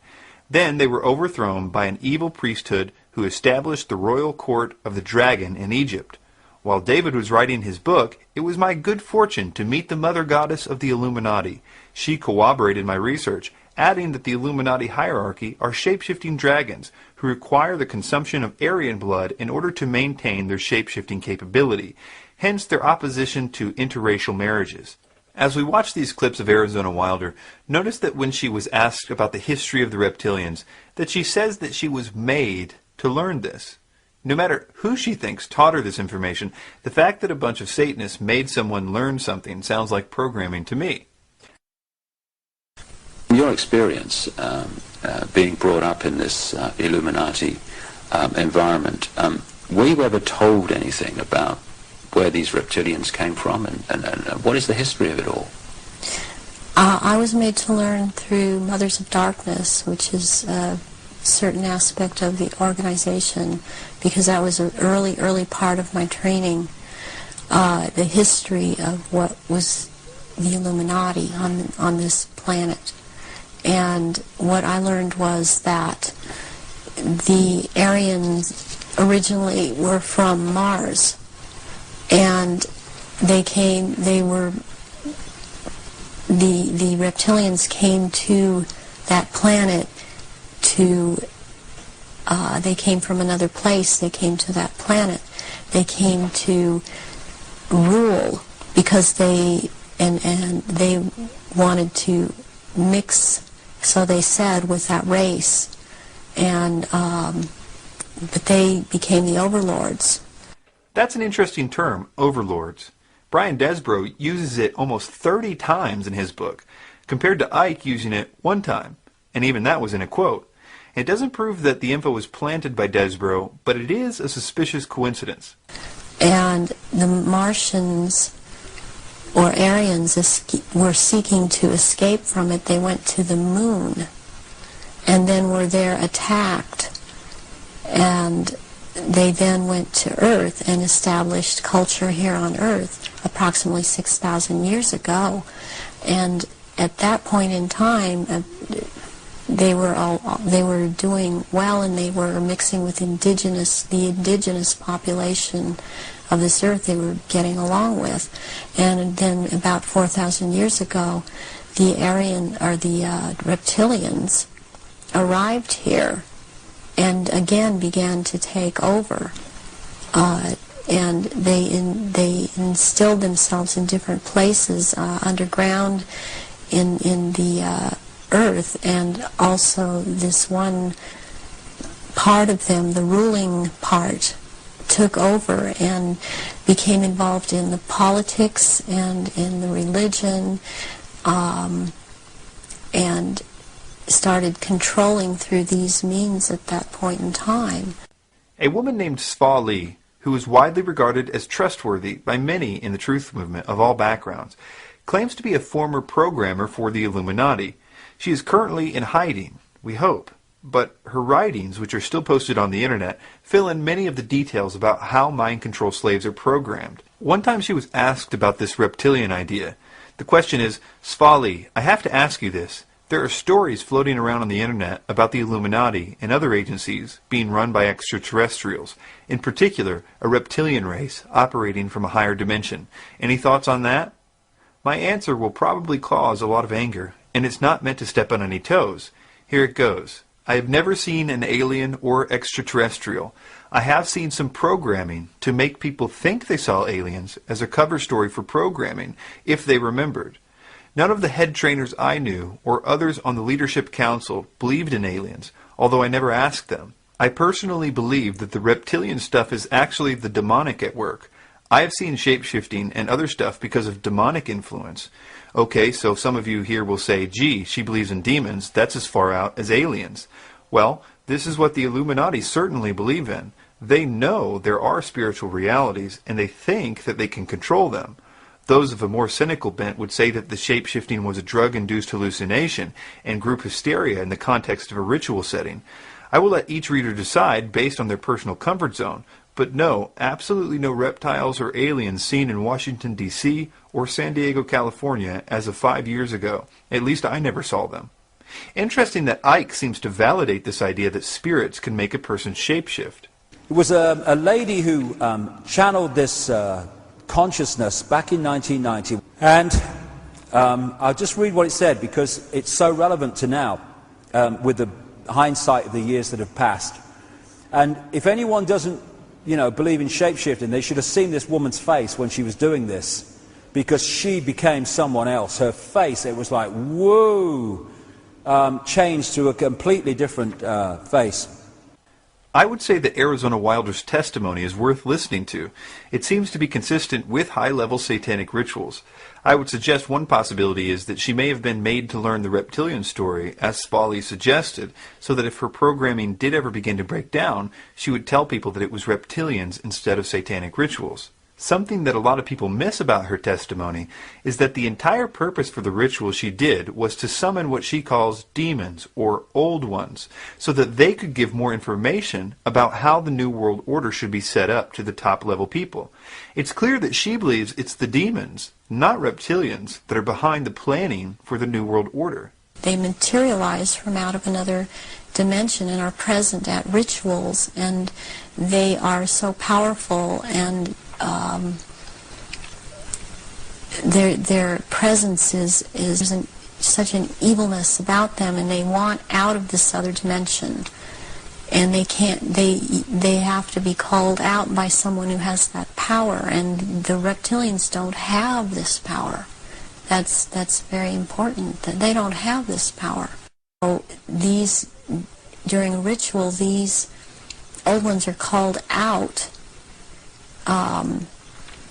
and they are what Christianity would have called the demons, and they want out. They're always demanding to be let out. And so you have to be very powerful to keep them in line and to make them go back when it is time for them to go back. Why do the reptilians want to manifest these quote, demons at the rituals? It brings power to the rituals. It brings power to them. They are told things by these entities, and they are encouraged to go on with what they're doing, and knowledge is imparted to them through these entities. If this is the case, why is there no attempt to see what we can learn about them? Why all this focus on reptilians and Mars and Aryans? By her own admission, they aren't calling the shots. The spirits behind them are. I want to mention a few more things about the reptilian issue before moving on. She states that the reptilians change back to reptilians when asleep. Considering how many of them were educated in schools, where they also lived amongst hundreds of others in dorms, and many of them are in the armed forces, you would think that someone would have noticed this happening by now. Hey buddy, you don't look so good when you fall asleep. She states that the royal reptilians can't stay in human form at the scent of blood, and transform and go crazy, ripping into their victims. And in all those years, nobody has ever noticed this when they cut themselves, been around blood, menstruating women, etc.? Considering they are so public, there is no way that they have never been in the vicinity of blood. The other testimony that Ike uses to confirm the reptilian issue is that of Credo Mutwa. This is what Ivan Fraser said about Mutwa. Quote, soon after this, the Arizona Wilder interview, David re-emerged from a trip to Africa, announcing a new video called The Reptilian Agenda, which is an interview with a Zulu shaman called Credo Mutwa, who is confirming the evidence of shape-shifting reptilians. Credo recounts various ancient Zulu myths about the reptilian race which manipulates mankind, which are taken literally by himself and Ike, and seen as a remarkable confirmation of the reptile-human race theory, although Credo's version is that the race actually originated on Earth, left it, and returned. Furthermore, the central reptile-Aryan race thesis is fundamentally challenged by Mutwa's assertion that the black leaders of his country and their bloodlines are from the reptilian race also. Mutwa also speaks about personal encounters with gray aliens, which he states are servants of the reptilians. Mutwa elsewhere, rather contradictorily, states that the grays are actually the reptilians with an artificial skin. This contradiction is not challenged by Ike. I also agree with Fraser when he says that both Mutwa and Arizona Wilder may be consciously very genuine in recounting their experiences according to their memories, but I believe we need to be extremely careful before buying into what amounts to circumstantial stories with no proof. Also, I want to address this idea that's circulating on YouTube and other video sites, that people's pupils change and you can tell that they are reptilians this way. This is an effect caused by uploading a video with bad resolution. The same effect is happening with other elements in the picture. But you only notice it on the eyes because the eyes are very detailed things, and when the pixels cut out on them, it's more noticeable than it is with the other elements in the picture. Even Ike doesn't believe this stuff. All over the internet, people have started talking about this now, and these pictures are circulating. This might be probably is just a trick of the light, but it's very symbolic of what we're looking at. Desborough gave Ike another view that became very important to Ike's teaching. He gave him his current view on Jesus. Most of you might not know, but Ike's view about Jesus changes dramatically from book to book. For instance, the early Ike is very confident that Jesus existed, only that the Bible didn't include parts of his story that it should have. There is a thin line of truth in the Bible, certainly, and many of the things that the being Jesus, who certainly did exist and certainly did die in that way, says are accurate reflections of what he said, but they are taken out of context and misinterpreted. One interesting way to demonstrate that his views changed dramatically about this from book to book is by first quoting this passage from Truth Vibrations. He says, quote, "My own feeling and what I have channeled and seen leads me to believe that Jesus survived the crucifixion. I had a very strong vision of Jesus on the cross. During that vision, I was with Jesus, experiencing what he felt. He experienced great pain in his hands and wrists, and he was utterly exhausted. I then saw a pole being raised with a cloth, which was offered to his mouth. From this he took a drink. Soon after this he appeared to lose consciousness. When he awoke, he was lying with people all around him, attending to his wounds. They were all in white, I remember. It was clear that Jesus was in a state of shock. He whispered, 'I live, I live,' as though he had expected to leave the physical body. I had other visions and channeling, which together gave me this overall picture of what actually happened 2,000 years ago." Now listen to his version of the crucifixion in his next book, Love Changes Everything. When the channeling, crucifixion, had finished, one of the followers asked if Jesus could be taken down, and his request was granted. He was still alive at this point, but the swift movement of the sword removed him from the physical level. Only Jesus knew for certain he would die. So, in this version, Jesus did die, which is obviously a massive contradiction from the previous book with no explanation of the discrepancy. Keep in mind, in that book, Jesus personally talks to David on a regular basis. For instance, Jesus is quoted as saying things like, quote, "I was so determined, David, so determined to ensure that the truth could not disappear because one man was nailed to some wood, and I knew the effect it would have on Lucifer Satan if the energies were powerful enough." Ike always tries to downplay his famous claim to be the Son of God. He always said he was simply claiming to be a Son of God, not the Son of God. But the problem is that he really did claim that he personally was the one spoken of in the Bible that was going to return. He claims in this clip to be the second coming of Christ. Do you think if Jesus were alive today and you'd been alive then, he would be writing books and doing promo tours and appearing on television programs and so forth? Would he be promoting it in the same way Absolutely. that you are now? Tell you the funny thing, Nicky, you know, the Bible actually predicts the coming of the Son of Man, the coming of the Son of God, at this time of great change. What, right now? Yeah. Well, at this time of great change. The Bible predicts you in a way? Yeah, exactly. It calls the being the Son of Man. Where is that? So people can... That is in the book of Revelations towards the end. Right. And it's also earlier on in some of the Gospels too. What do they expect this Son of Man to look like? Do they expect him to wear a beard and a white robe? Well, they don't expect him to be a Hereford United goalkeeper. Correct. But did they expect... The people 2,000 years ago didn't expect their Son of God or whatever to be a carpenter's son, and he got the same reaction. You see, what it is, it's about incarnating into a body that relates to the world as it is at the time. That's why Jesus was a carpenter's son and worked in Palestine. Why in this life have I... Because you were a broadcaster. Exactly. Why was I taken into the communications? You were taught self-discipline in sport. Correct. I know that. This is how it's done. Yeah. And so I'm comfortable talking to you, and I'm comfortable on television, I'm comfortable in broadcasting, which is a great help to get over the truth, as the world is at the moment, where the media is the vehicle to do it. You are given the gifts, and we're all given the gifts, that we need in particular lifetimes, and at this time, in this lifetime, I need certain abilities to be comfortable on the media and know the media, and that's what's been given to me. And as most of you know, Ike's view on Jesus changes dramatically from here. He would later add elements from various books that he read, and by the time he gets to The Biggest Secret, he exchanged all previous views for Brian Desborough's view. Have you ever heard of Ike talk about Tammuz and Nimrod and Queen Semiramis? I'm pretty sure you have. It's one of the most common parts of Ike's presentations, and he rarely misses an opportunity to launch into his spiel.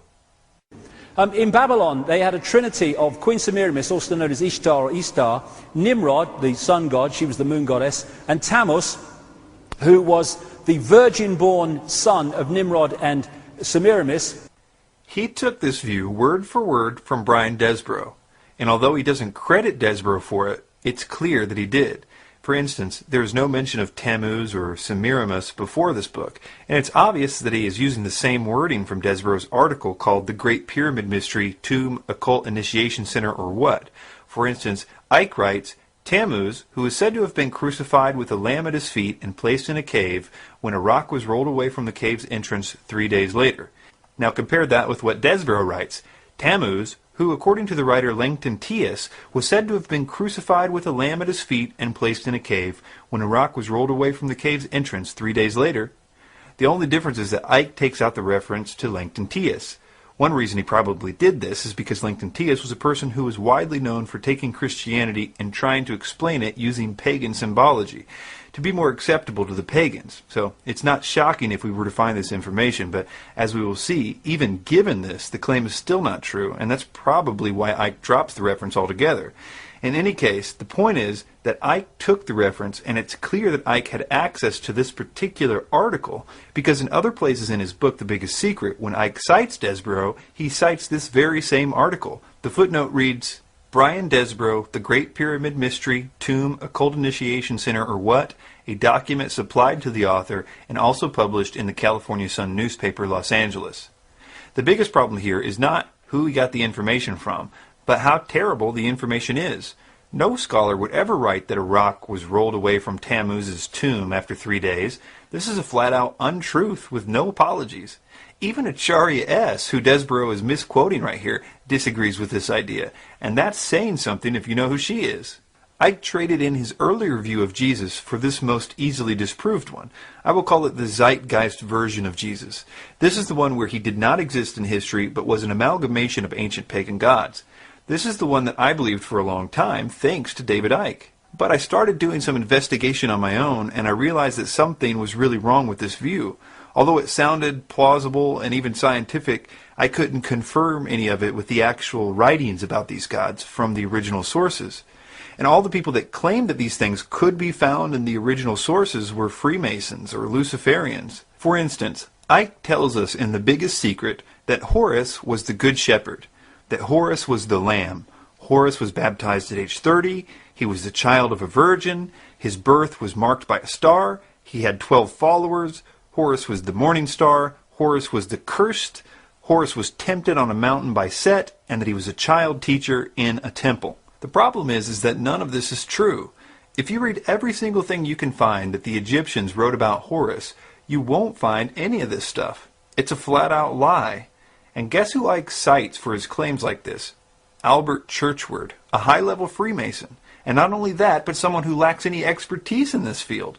I think one reviewer of his book on Amazon said it best about Albert Churchward in regard to his scholarship, quote, "This book is not recommended for those expecting a scientific approach. The absence of any description of the author's academic background explains it all."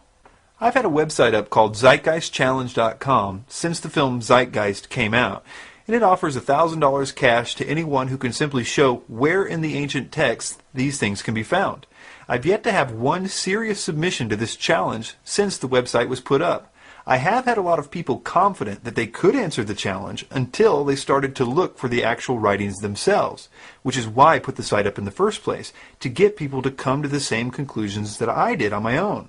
This is a Freemasonic lie. Yes, I know that the movie gives a long list of their sources, but if you inspect those sources, you will find that they do not even attempt to cite actual original texts, but instead cite recent authors who themselves do not cite sources. If this idea that I'm suggesting makes you mad and you think that I'm kidding, please watch the films Zeitgeist Refuted, Final Cut, or Zeitgeist Part 1 Exposed, the film. In the footnotes you'll find both of them, and they're both by two separate filmmakers, and they do a great job of showing how easily this idea is refuted. In fact, of all the various versions of Jesus that Icke has had, this current view is the most easily refuted. Now let's go back to Desborough and Icke's view about all the Babylonian symbolism in Christianity. So this is why there is the Babylonian depiction of Semiramis and Tammuz, and this is a Christian church. Same again. This is a picture I took last Christmas in Rome when I was there for a television program, and that appears to be Jesus and Mary. Actually, it's Semiramis and Tammuz. I don't even think that I understood this one when I did believe that Icke was genuine.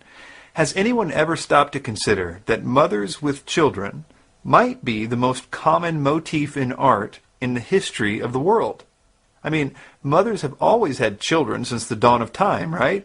Even before there were fruit bowls to paint, there were no shortage of mothers with children. I think it's kind of funny when I hear people showing a picture of a mother and a child statue as if they're making a deep connection to Christianity. If statues of mothers with children is a specific thing, only to be compared with Mary and Jesus, then I have a lot more similarities with Mary and Jesus that I would like to add to the list, from every culture and every time period. Icke telling you to believe that the Illuminati version of Christianity is the real version.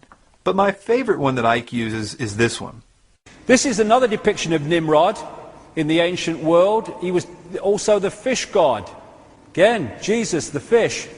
He had the fish head hat. This is a depiction, actual depiction from Babylon, and that's why we have the mitre in the Pope.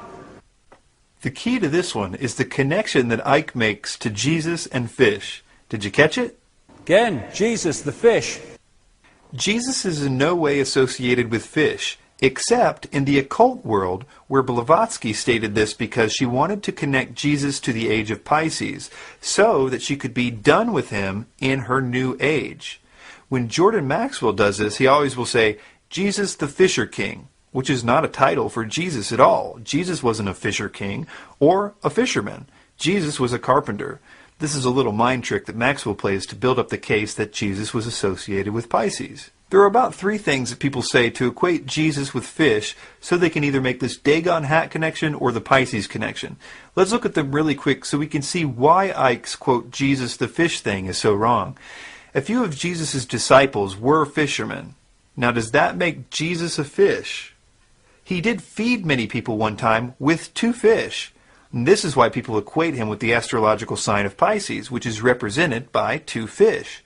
But when people make this claim, they never mention that only a few days later, he did the same thing with more than 2 fish and a different number of loaves. Why wouldn't they tell you about that instance a few pages later? Because it ruins the whole Pisces thing. The fact is that Jesus did all kinds of miracles. We don't associate Jesus with ears, even though he was said to heal a man's ear once. And the final thing that people do is point to the Jesus fish on cars. This symbol was representative of an acrostic in the Greek language that early Christians used to use as a sign to see if certain places were safe for them during the persecutions. It meant Jesus, anointed, God, Son, and Savior, and it doesn't make Jesus a fish. Another of Icke's sources is a man named Michael Talbot. He wrote the book The Holographic Universe, and Icke quotes him frequently as the basis for his belief that nothing is real and everything is a hologram. Talbot spends the first few chapters of his book doing an excellent job of describing a well-known theory of Karl Pribram and David Bohm called the holonomic brain theory.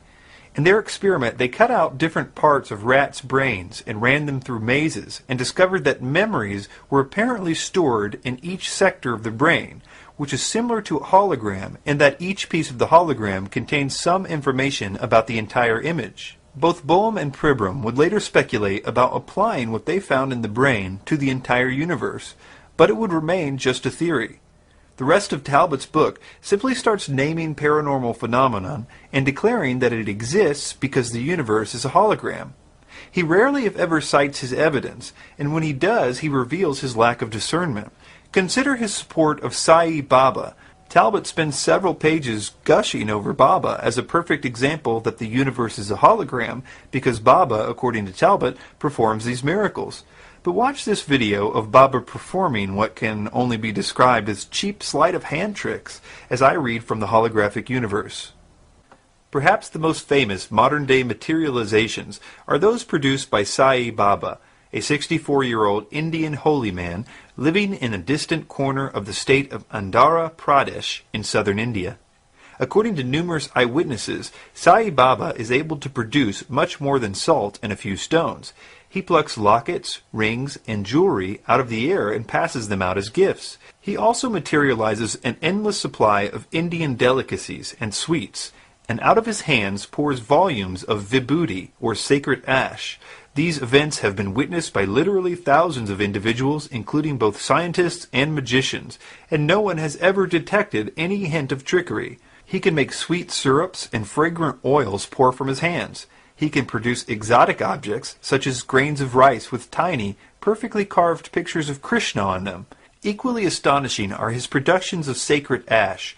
Every time he walks among the crowds that visit him, prodigious amounts of it pour from his hands. He scatters it everywhere, into offered containers and outstretched hands, over heads and in long serpentine trails on the ground. If Sai Baba had produced them by sleight of hand, it was undetectable to us. Talbot also talks about cases of stigmata. This is when people get wounds in their hands and feet that are supposed to be similar to those of Christ. These cases are dubious at best, especially because the wounds usually happen when no one is looking. But this doesn't stop Talbot from simply declaring them all to be genuine and evidence that the universe is a hologram.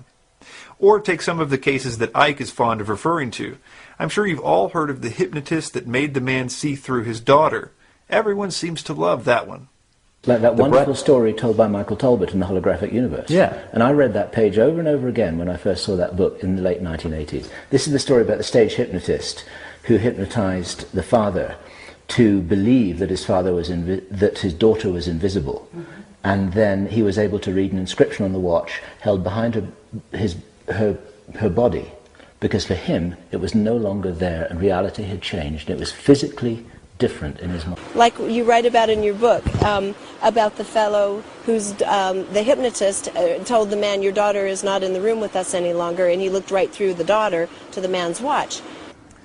He tells a story in here which is so brilliant. That's why I do tell it quite often, because it's so symbolic of what I'm talking about. He attended a party which his father had, and he had a stage hypnotist along to do party tricks for the guests. There came a point where the hypnotist is dealing with this guy called Tom, and he said to him, he's doing through the tricks, and then he said to him, when I bring you back to a waking state, you're not going to be able to see your daughter in the room. At which point the hypnotist led the daughter to stand right in front of the father who's looking in her belly. He brings him out of to a waking state, or apparently so, and he says, Tom, can you see your daughter? Tom's looking around. No, I can't see her. She's giggling, he can't hear her. The hypnotist went behind the daughter, put his hand in the small of her back and said, I'm holding something, Tom. What am I holding? He looked bemused because it was so obvious to him. He said, you're holding a watch. He says, there's an inscription on the watch, Tom. Can you read it? He peered forward, read the inscription. His daughter standing between him and the watch. The problem is that Talbot simply says this happened at his own father's friend's house. There's no citation whatsoever. We are asked to simply trust him that this happened. Let me ask you, if this was so easy that all a good hypnotist had to do was to tell someone that their daughter wasn't there, how come it hasn't been reproduced in a lab or some other place where this could be verified with a measure of proof? I mean, was this particular hypnotist the only guy in the world that could do this? Why not have someone simply put the idea to the test and prove it? I hope you see that the answer to that question is obvious. Talbot had preconceived notions himself. He describes how he grew up in a haunted house, and these ghosts would mess with him and his family. He describes involuntary out-of-body experiences and a host of other experiences involving what he calls poltergeists. He was on a mission to validate his experiences, even by his own admission. Here are some reviews of his book that I think sum this up well. I was profoundly disappointed by the book. I was expecting something that took an analytical view of an intriguing theory and explored its implications. Instead, what Talbot provided was a general overview of holography, some broad statements about its implications, and then tons of anecdotes about psychic phenomena that he claims are explained by everything being a hologram. Sadly, that's not science, nor is it compelling writing. Another reviewer says, the book is completely disingenuous and uses numerous case studies where the evidence is presented in a dishonest way. A simple Google search will turn up enough information on many of the book's claims to start to raise doubt. Further investigation will make you very upset that the evidence is presented so matter-of-factly, with no mention of the numerous controversies surrounding the evidence.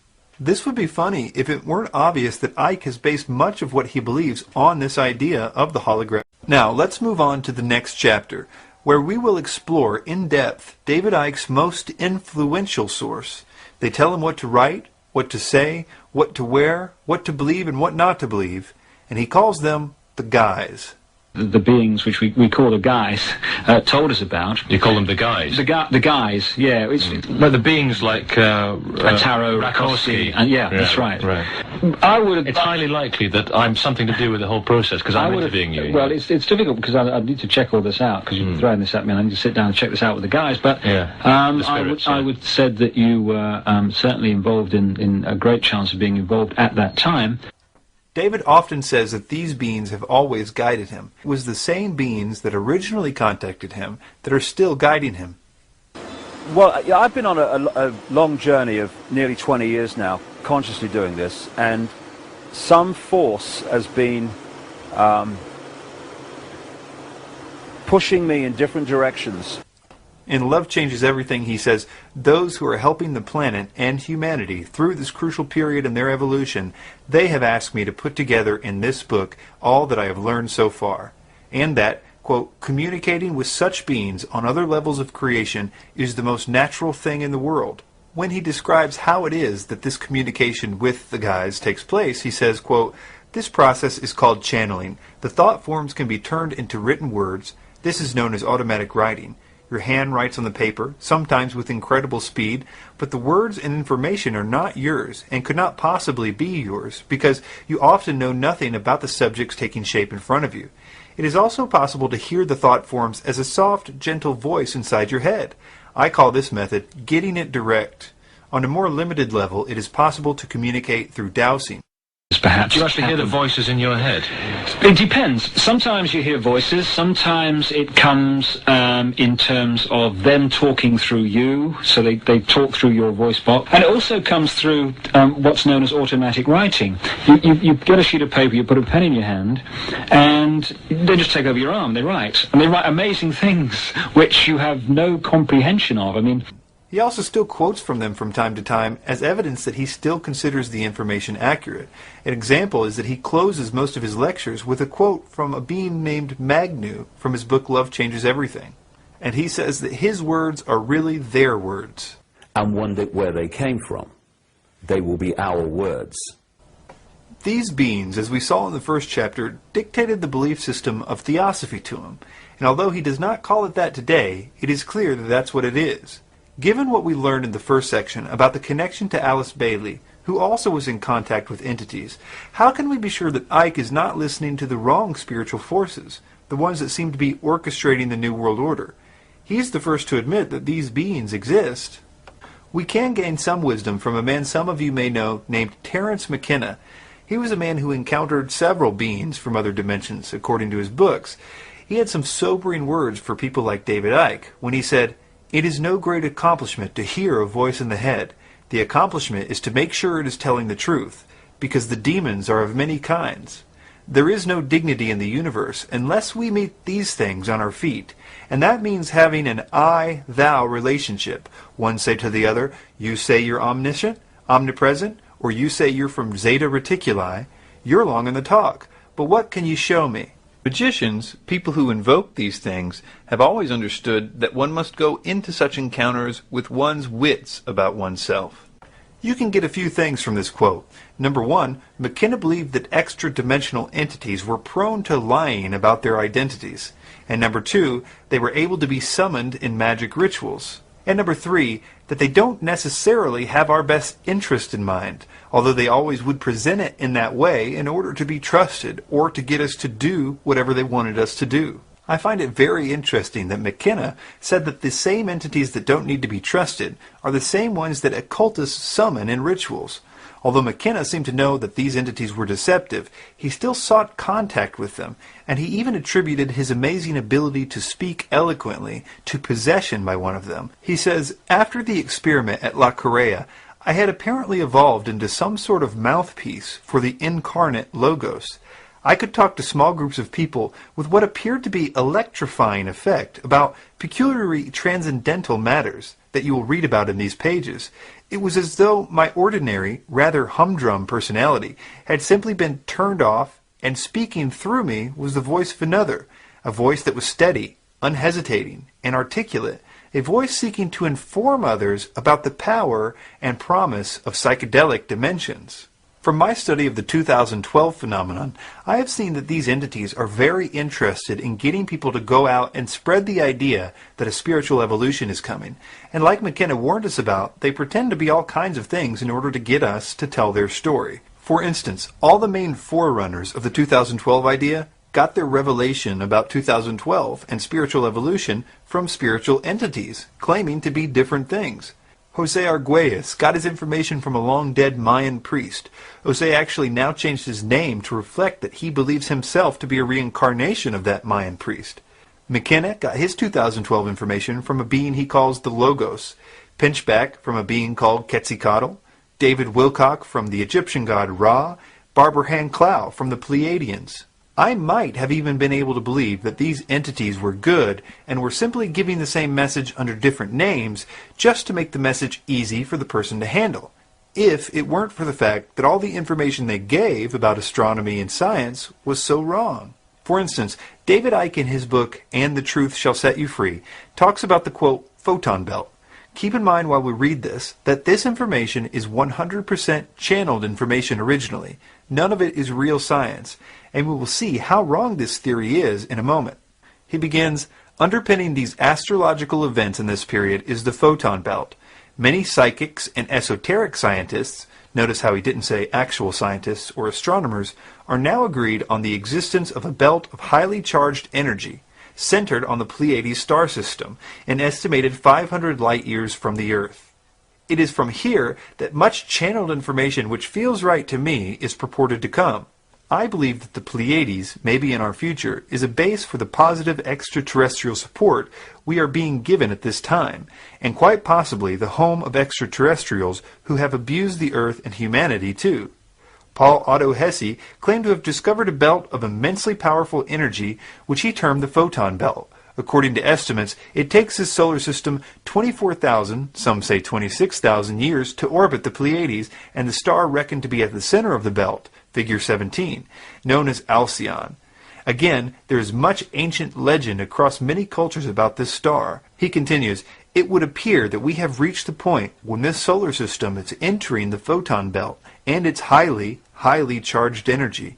The influence of the belt on the Earth began in the early 1960s and affected the thinking of many people, but it was as nothing compared to what will happen over the next 35 years. While it takes 2,000 years to pass fully through the belt, the biggest impact is when we first enter, and the vibrations and molecular structure of everything has to cope with the dramatically changing conditions. This will affect the thinking, behavior, and physical bodies of all life forms. He concludes by saying the effect of the photon belt is activating data stored in our consciousness and our physical bodies. He says knowledge is being unlocked from the cells, bones, and our DNA, which will eventually be restored to its 12-stranded potential. Now you can see that if this were true, it would be a great find to support the idea of a coming spiritual evolution that Icke and Alice Bailey and Michael Tsarian and all these spiritual entities are trying to get us to believe. But the problem is that all this science that these entities told us is not true. Even the basic math shows this to be impossible. Our solar system and that of Alcyon are both orbiting around the galactic center. It takes us about 226 million years to go around one time, and that's at 486,000 miles per hour. If our solar system was also orbiting around Alcyon, while it was also revolving around the center of the galaxy. It would need to be going much faster than the speed in which we are currently moving. One scientist said it this way. The math doesn't work, he says. Alcyon is 400 light years from Earth. If the Sun was orbiting Alcyon in 250,000 years, it would have to have an orbital speed of 3,142 kilometers a second, which is 14 times faster than the Sun is currently orbiting the galactic center. This would be readily apparent if it were so. Another way of expressing this is that if the Sun was orbiting Alcyon at the same speed as it goes around the galactic center, and if there were such a lesser orbit that it would probably be much slower, then it would take either 3.5 million years instead of 250,000 years, or Alcyon would have to be only 28 light years from Earth instead of 400. Besides, our movement has been measured against the background of stars on numerous occasions, and scientists have found no trace of such an orbit. And this is only the beginning of this theory's problems. Alcyon and the Pleiades cluster are stars no more than 100 million years old, 1/40th the age of the Earth, much younger than our solar system. Alcyon would not even have been there when our Sun began such an orbit, and that in itself is a pretty persuasive argument against this theory. And the so-called anomaly in the Pleiades cluster is a nebula. It's made up of plasma and gas, not photons. Photons are light, and light doesn't gather in clouds like that. Nebulas are remnants of supernovas, and they diffuse over time, and therefore wouldn't even be expected to be there if we were orbiting it in a cycle of 26,000 years. The core of the Pleiades cluster is approximately 8 light years across. The Sun, and with it the Earth, is moving away from Alcyon. This should be the final nail in the coffin of this theory. So, these entities are either really bad with science, or they are intentionally deceiving us to believe in a Hitler-esque fifth root race spiritual evolution. We will look at the possible motives for that theory in the next and final section. But for now, I want to propose a theory about what these beings are. Most of you will recoil at my suggestion that these are demons. But before you do, I think that the science of anthropology will help us to see that every culture has agreed on demons existing and on their basic characteristics. For instance, of them being very evil. For example, the Sumerians could not even agree if their gods were good or evil, but they were unanimous that the demons they dealt with were very evil. Cultures around the world have described possession by these evil entities in their writings, as well as demons being very deceptive and manipulative. The methods for summoning them are consistent. Certain drugs or rituals or tools like runes or chants. It's interesting to note that the methods for making contact are ultimately based on the free will of the practitioner. What I mean by that is that according to basic demonology, demons require an invitation, although they sometimes manipulate the person through deception into giving them that invitation. Take a Ouija board, for example. It's just cardboard and paint, but those that decide to use it are essentially asking to be contacted by spirits, and that's all the spirits need, your willingness to be contacted, your free will. So let's look at David's testimony to see if we can get any idea if he's dealing with demons instead of ascended Atlanteans trying to help humanity evolve. Suddenly I felt over 1989 that there was a presence in the room whenever I was alone. And it became more and more tangible as 1989 unfolded. It was bizarre, really, because whenever I was in a room alone, like a hotel room or something, there was this presence, you know. And eventually it got so powerful towards the end of '89 that I was sitting on the side of a bed in a hotel called the Kensington Hilton in London, just down from the BBC headquarters. And I said to this apparently empty room, look, if there's something there, would you please contact me, because you'll drive me up the wall. Let's stop right there for now. Notice how all this began with a desire to be contacted. Also note that David will later go on to basically preach that this is all that must be done for anyone to be contacted. All we've got to say, and it's very simple, is I accept that I'm being guided. I have guides in other frequencies, other dimensions of life, who are here to guide me and help me through this lifetime so that I learn the lessons I decided I wish to learn. Go ahead and guide me. And when you do that, things start happening. He says on page 139 of Love Changes Everything, quote, "Every single life form can be a part of this transformation if they say openly, 'I wish to be guided and work for the light.'" Notice that he capitalizes the word light.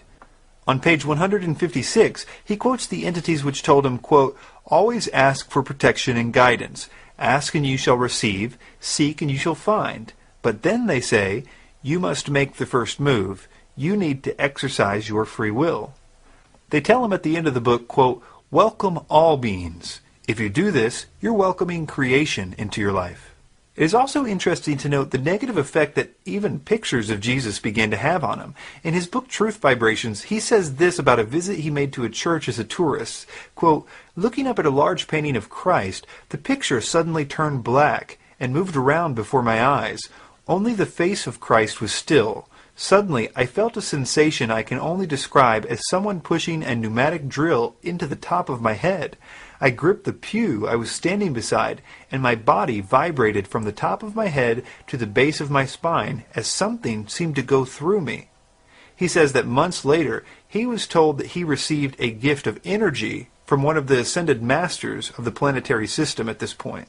Interesting that revulsion towards Jesus is actually quite observable among these entities. I would even go so far as to say that it's empirically testable in our modern times. I've had a unique opportunity to work with hundreds of cases of sleep paralysis through a website a friend and I started called StopSleepParalysis.org. Sleep paralysis is when one wakes up and can't move, but they are fully awake. It is most often associated with the feeling that there is some evil presence in the room. Over time, during the experiences, the presence can become more manifest in some form and can lead to very terrible cases of torture and even rape. This is attributed to demons in almost every culture in the world except for modern Western cultures like America. A few examples are in Fiji. The experience is interpreted as kana tevoro, or being eaten or possessed by a demon. In the Hmong culture, sleep paralysis is described as an experience called dab swam, or crushing demon.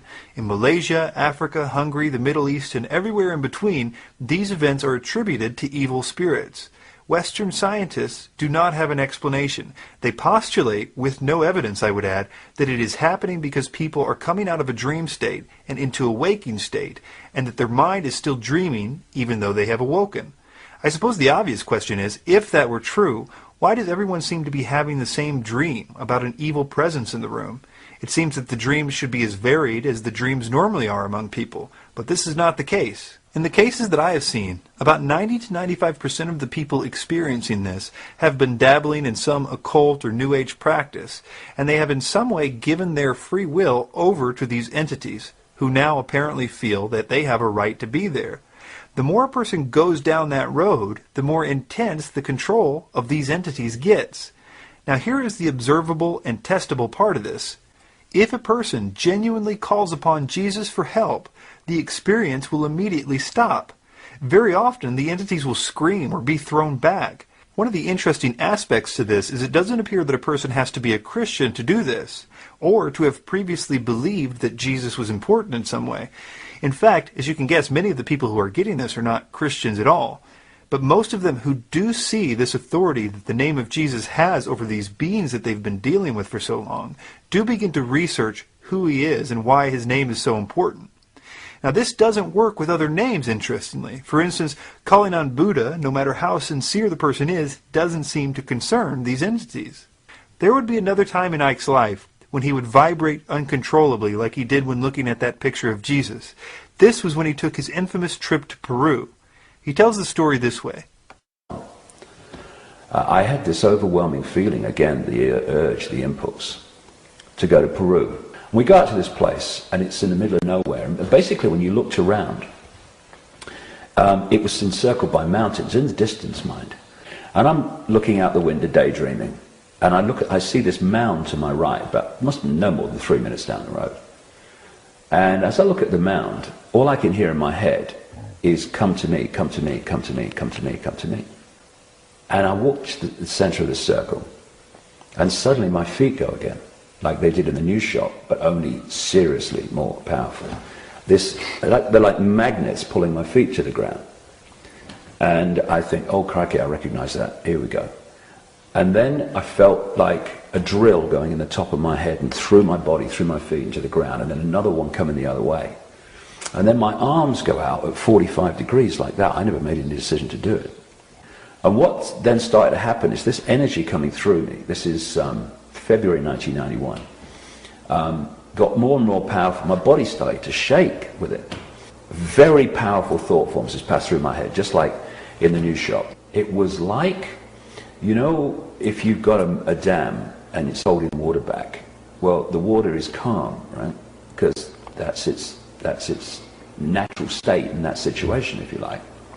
But when the dam bursts, before a new balance is found after the dam bursts, all hell breaks loose in the water, right, as it's trying to go from one state to another. Yep. When I look back, what happened to me on that mound? It was like the waters of my mind bursting. Ike always attributes this event to this place in Peru being located near a vortex point in something he calls the energy grid. But there is another side to that story. I used to believe in the idea of ley lines myself. I had no reason to doubt it. After all the so-called teachers I had in the truth movement talked about it as if it was a long-established fact. But I encourage anyone to do some research about how this idea started and see if you can still force yourself to believe it after that. There is actually a very interesting history of its evolution, and I will provide links in the notes where you can get all the details on this to get you started with the research. I say this because many people will claim that a proof that a ley line exists is the fact that certain places, especially ancient ritual sites, have a very heavy feeling of energy. I would validate that, but let me offer an alternate theory, one that I think is based on a much more observable cause. Ike would say that the reason that people were sacrificing on these ancient sites is because they were on powerful spots in the energy grid, and these people were adding negativity to it to affect world consciousness, and that's why the place feels negative. But I would say, based on my understanding of satanic rituals, that the areas are not intrinsically special at all. It is simply by it being the place where a lot of blood is spilled in sacrifice that it draws the presence of these evil spirits to the place, and that is why the area feels negative, as a result of their presence. Let me see if my theory helps us to understand what happened to Ike in Peru, but first let me describe a little about the area that he was visiting. The area that Ike was in was known for its blood sacrifice. New human sacrificial sites turn up all the time in Peru from the pre-Incan and Incan civilizations, especially that of small children. In fact, the place that Ike talks about in this clip was a place called Silistani, where there are stone channels that lead down to the lake so that the blood of the sacrifices could flow from the sacrificial site to the lake. Ironically, there is also a lizard engraved at the site too, and they still sacrifice pregnant iguanas there to this day. There is a stone circle on the mound there, which is exactly like the one 3 minutes down the road where Ike says his Kundalini experience was. This area was full of these stone circles on mounds, and I would suggest to you, based on his description of his convulsions and on him hearing voices of beings in his head on a daily basis after this, that he was further controlled by the entities at this point. Then there is the story of his experience in Brazil with the drug ayahuasca. In 2003, when I had an ayahuasca experience in Brazil, and a voice talked to me for 5 hours about the nature of reality. Real clear, very funny, and mind-blowing and life-changing. Ayahuasca is a DMT-containing drug, which is naturally produced in the pineal gland, and is present in wild plants found in places like the Amazon basin, and has been used for millennia by Aboriginal shamans and medicine men to contact the spirit world and to receive information from entities there. It is common for adjoining DMT partakers to see the same apparition. Psychologist Dr. Rick Strassman conducted a formal clinical study of DMT ingestion under the auspices of the University of New Mexico, which he detailed in his book, DMT, the Spirit Molecule. He found, under controlled clinical conditions, that subjects had these experiences within seconds of ingesting DMT, which almost universally mimicked what are described elsewhere as alien abduction events. Note that these subjects were screened to be those who were not familiar with stories of UFOs or did not believe in them. The entities they encountered were typically described as traditional greys, reptilian, or insect-like. The context usually involved medical and reproductive experiments conducted by the entities on the subjects, described as violent rape episodes. When subjects were willing to try additional experiences, they reported that the entities acknowledged their prior disappearance with no sensation of time loss. The episodes were so traumatic to the subjects that a support group was later formed to help them deal with the emotional trauma of the experiences. I would ask you to remember the quote from Terence McKenna warning us about these entities. He had more experience with this drug than most people, and as much as he enjoyed talking about it, recall that he always described the so-called elves he came into contact with as, quote, mischievous, which is a more sugar-coated version of the descriptions that I have heard from people who have taken it, who simply call these beings evil. And I'm sure not everybody's experience is bad, but here's the question we should ask about these entities that show up when we take drugs like this. Should we assume that the entities that are talking about love are good? Or based on the fact that the negative ones obviously exist and are contacted by the exact same means, can we be skeptical of the positive ones as well? In fact, how do we know that the so-called good ones we encounter aren't simply pretending to be good? Especially, as in Ike's case, if the voice is clearly describing the same doctrine that Alice Bailey's ascended masters have been trying to teach us from the beginning, this idea of spiritual evolution. I think that the biggest problems we have in the truth movement are, one, we have no idea that everything we believe, we were made to believe by people carrying the message of these entities. And two, because we don't really understand what their end game is, or why they are so diligent with this deception, it makes us powerless to defend against it. We don't even know what it is they're trying to ultimately do. We find ourselves wanting to believe what they want us to believe, and we never have realized that we are being led like sheep to the slaughter to what I like to call the New World Order. Let me introduce you to the real plan of the Illuminati. The one thing that has never changed in Ike's teaching is the idea of the coming evolution of humanity. One of the themes at that time, we're talking 1990, was that there was a consciousness shift coming. I kept meeting psychic people a lot in those days, and they kept saying, I'm getting something, I'm being told to tell you this, and again it was, there's a consciousness shift coming. There is an awakening coming. And now as the 90s have become the new century, more and more this stuff about this shift is going on. This also happens to be the central thesis to Theosophy, the mother of the New Age movement. In fact, the very term New Age is referring to a coming time of spiritual evolution. This fact alone should show you how the idea of a spiritual evolution is the only idea that matters to these beings. We've already looked at some of the reasons why Ike thinks the idea of a coming spiritual evolution is valid. One is because he believes the photons from the photon belt will change us, and alternatively, he believes that the galactic logos will send its 7 rays through the sun god and change our DNA into a better evolution.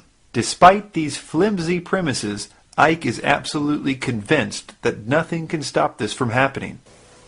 I'm absolutely convinced that the end of this prison society is a done deal.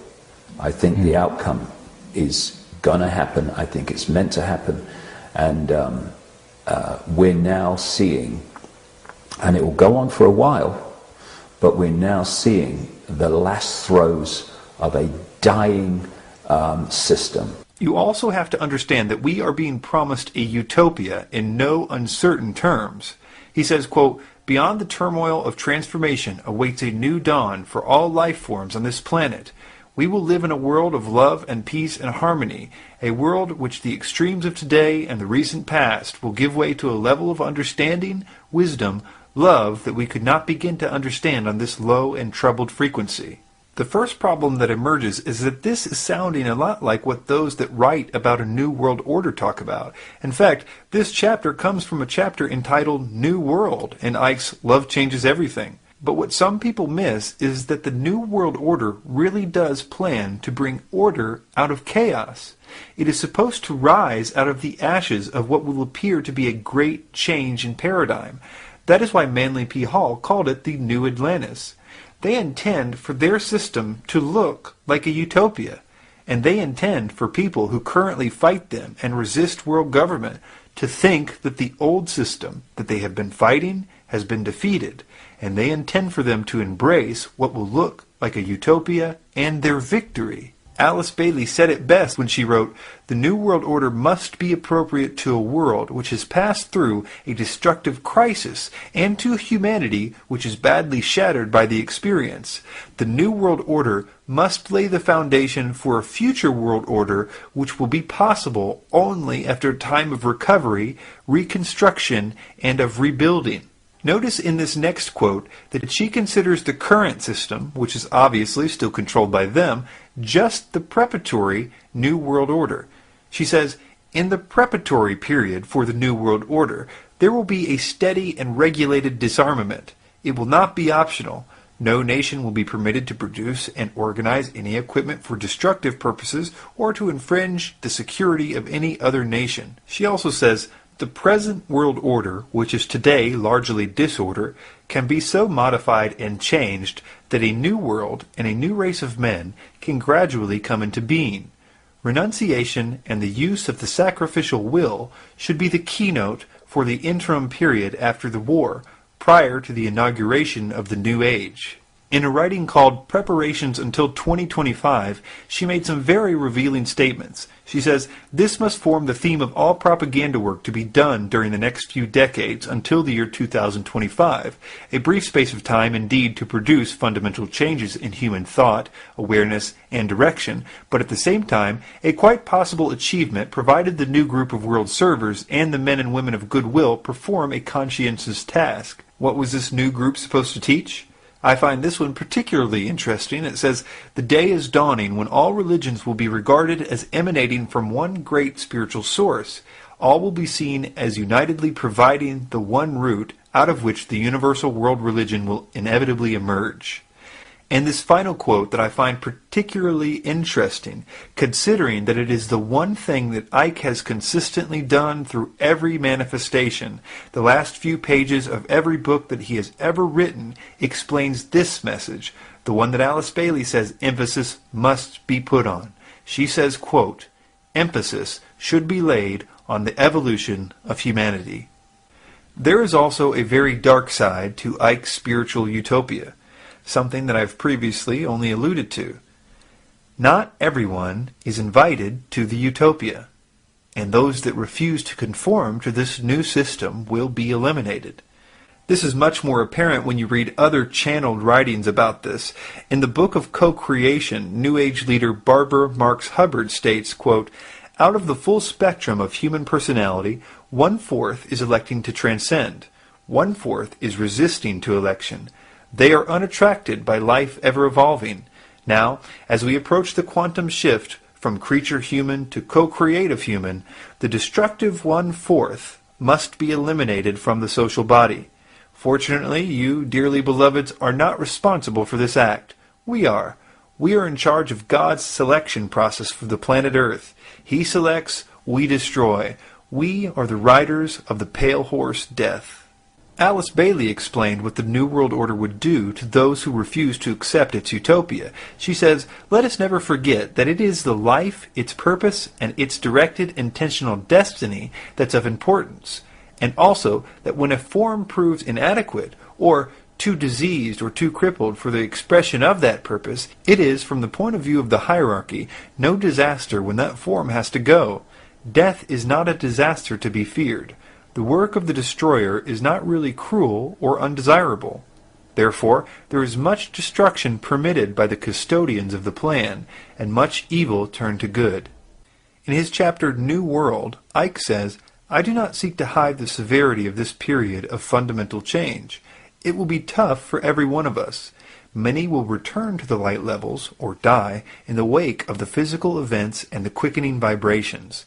The Earth Spirit is already raising up the subplanes, and through the years ahead she will progress through the whole frequencies in her journey back to Atlantis and beyond. Those who cannot quicken their own vibrations through love and balance will find themselves out of synchronization with the environment around them. This process is already apparent. As the vibrations of a being fall behind those of their planet, it manifests in physical, mental, and emotional imbalances, and such people will need all the love there is to give. Their behavior will be unpredictable and sometimes unpleasant and inexplicable. Those who cannot at this time rise with the climbing subplanes and frequencies will eventually return to the light levels or die, and be surrounded by love and indescribable warmth and power. They will assess their progress and decide how they wish to proceed on their path of evolution.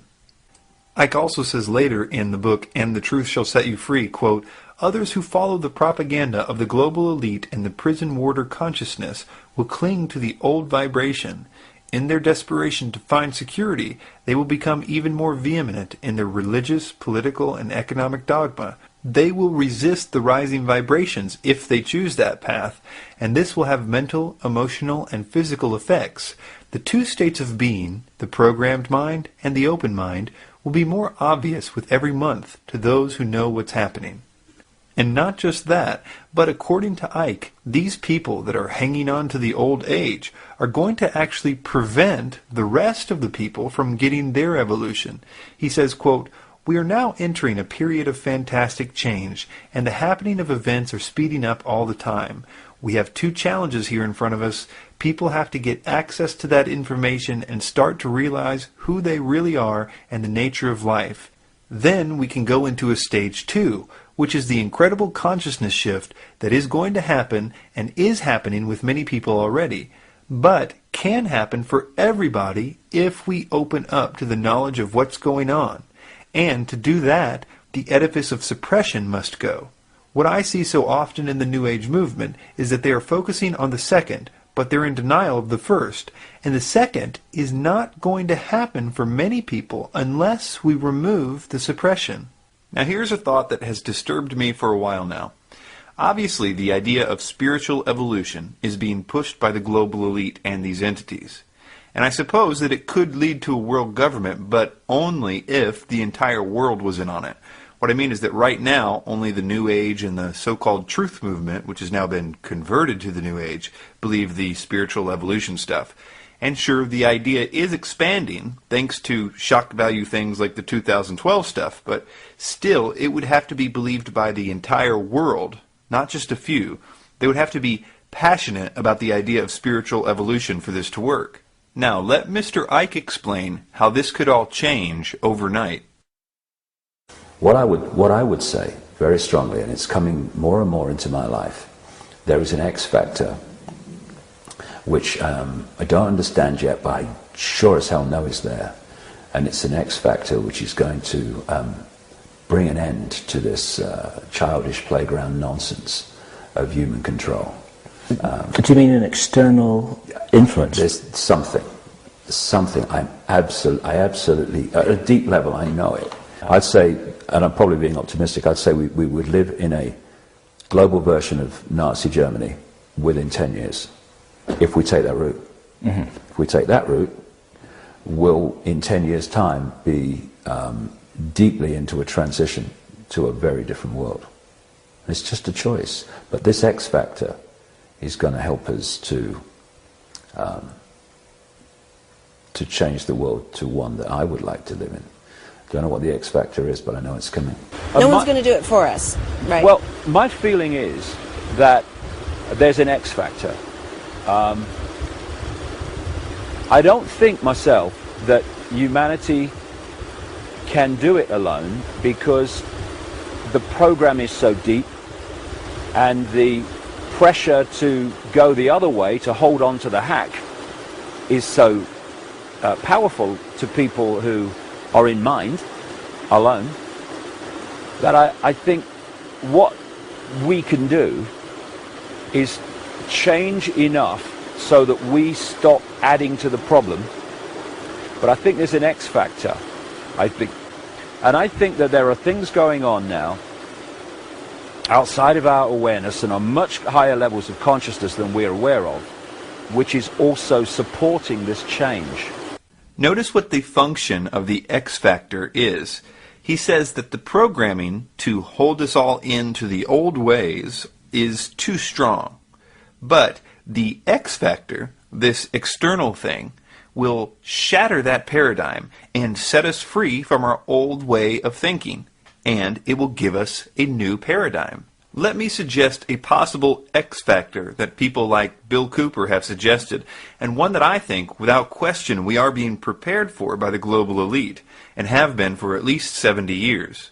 That is, an extraterrestrial presence being discovered. Now, I realize that Cooper presented documents that reveal a plan of the New World Order to use an alien threat to cause patriotism needed for world government. After all, people would no longer view themselves as separate countries, but instead a world family. Now, this would also create the need for a world bureaucracy to deal with the threat. But I think that based on the propaganda of Hollywood and the occult writings, that this might not be presented as a threat at all, but rather them posing as a savior to a world that will be war-torn. They will claim to be saving us from ourselves. They would claim to have genetically created mankind. They would claim that they used to be like us, and that we are on the verge of an evolution. Now, suspend your disbelief for a moment as I explain how this would serve as Ike's X factor and the catalyst for his utopia, and the real New World Order to begin, all at the same time. First, it would accomplish the primary thing that Ike says we need to do in order to shift with the planet. That is, to destroy the religions of all types. All over the world, religions would be in turmoil. Here these aliens are claiming to have created us. That means they're claiming to be our God in a sense. Overnight, the programming that Ike says is too powerful, the religious programming that is holding us back from the shift, would be shattered. All the religions would be forced to reconsider their ideas. Secondly, it would finally get the idea of a possible spiritual evolution to the entire world. Everyone across the world, from the smallest village to the largest city, would have a really good reason to believe that they too could be evolved. They could become like the aliens. They could become actual gods. Overnight, the X Factor could turn the entire world into little David Ikes, believing their evolution was just around the corner. And of course, people would believe that the world government utopia was possible then. But it would be best if this came after a time of war, like when Alice Bailey said that the New World Order must be appropriate to a world which has passed through a destructive crisis and to a humanity which is badly shattered by the experience. Now here's why. We need to be convinced that the utopia that we will be asked to join is totally different than the old system. For us truther types, we will need to be convinced that the New World Order has been defeated in order to trust such a utopia. The regular people will only have to be convinced that the new system, since it will be based on non-religious ideas now, because the aliens showed us that the religions were wrong, will be one where there will be no more wars. That will be the promise. The war that we were saved from initially by them must be made to look like the epitome of religious wars. It will be something that pins the Jews against the Muslims, which will draw in the so-called Christians. The world will be convinced that the previous war was all about religion. Our revulsion of that idea and our desire never to go back to it will be like the Treaty of Versailles times 100. Alice Bailey said, "Only universal disaster could have brought men to a state of mind wherein such propositions and solutions could be presented. The general recognition that the old order has lamentably failed is most valuable. The New World Order will seem to have been defeated. We will rejoice in our new hope of utopia, and we will badly need it. We will be told to await our newfound powers, but when they don't come, we will be told that it is because there are some still among us that are keeping us from it, those that are still hanging on to the old age." All of this makes what Ike says in this clip very concerning. But we're now seeing the last throes of a dying system where the Illuminati in their box are believing they're crashing the system to create something else, when it's actually crashing ultimately for another reason. Understand what he's saying here. He's admitting that they are crashing the system to create something else. This idea should be common knowledge to all of us who study them. They are going to be the solution to the problem that they create. And Ike, of course, knows this. After all, he's Mr. Problem Reaction Solution. But listen carefully to what he's saying. He believes that his utopia will arise out of their ashes. And for some reason, their utopia won't rise. In effect, he is saying that when the system crashes, he is expecting his utopia to rise, but they are expecting a utopia to rise too. Now, how are we supposed to know that the utopia we get after this crash is the one that Ike is talking about, instead of the one that they've been planning to bring about for so long? Or probably the better question is, are these utopias one and the same thing? They certainly sound the same. What a dangerous game this is. They will say that there are still people who don't trust this new utopia, and that they will have to be eliminated for everyone else's benefit. These people will be primarily Christians, because there are prophecies specifically mentioning a great deception that will seem to offer peace, but that it will only last 3.5 years before it shows its true colors. All the other religions will find it easy to agree with this new system. This, in addition to the propaganda that Christianity is behind all the wars of the past, will convince the entire world of these words of Aleister Crowley, who was given this message from a being claiming to be an Egyptian god. Quote, "But the future is now, and the maneuvers are being unveiled. As far as Christianity's role in this new age," Carpenter states, "Christianity, therefore, as I say, must either now come frankly forward and acknowledge its parentage from the great order of the past, seek to rehabilitate that, and carry mankind one step forward in the path of evolution, or else it must perish. There is no alternative." Or, as New Age author Eckhart Tolle likes to say, evolve or die. We've been told by Ike, a man definitely possessed by something, that if we worship the God of the Bible, we are worshiping reptilians.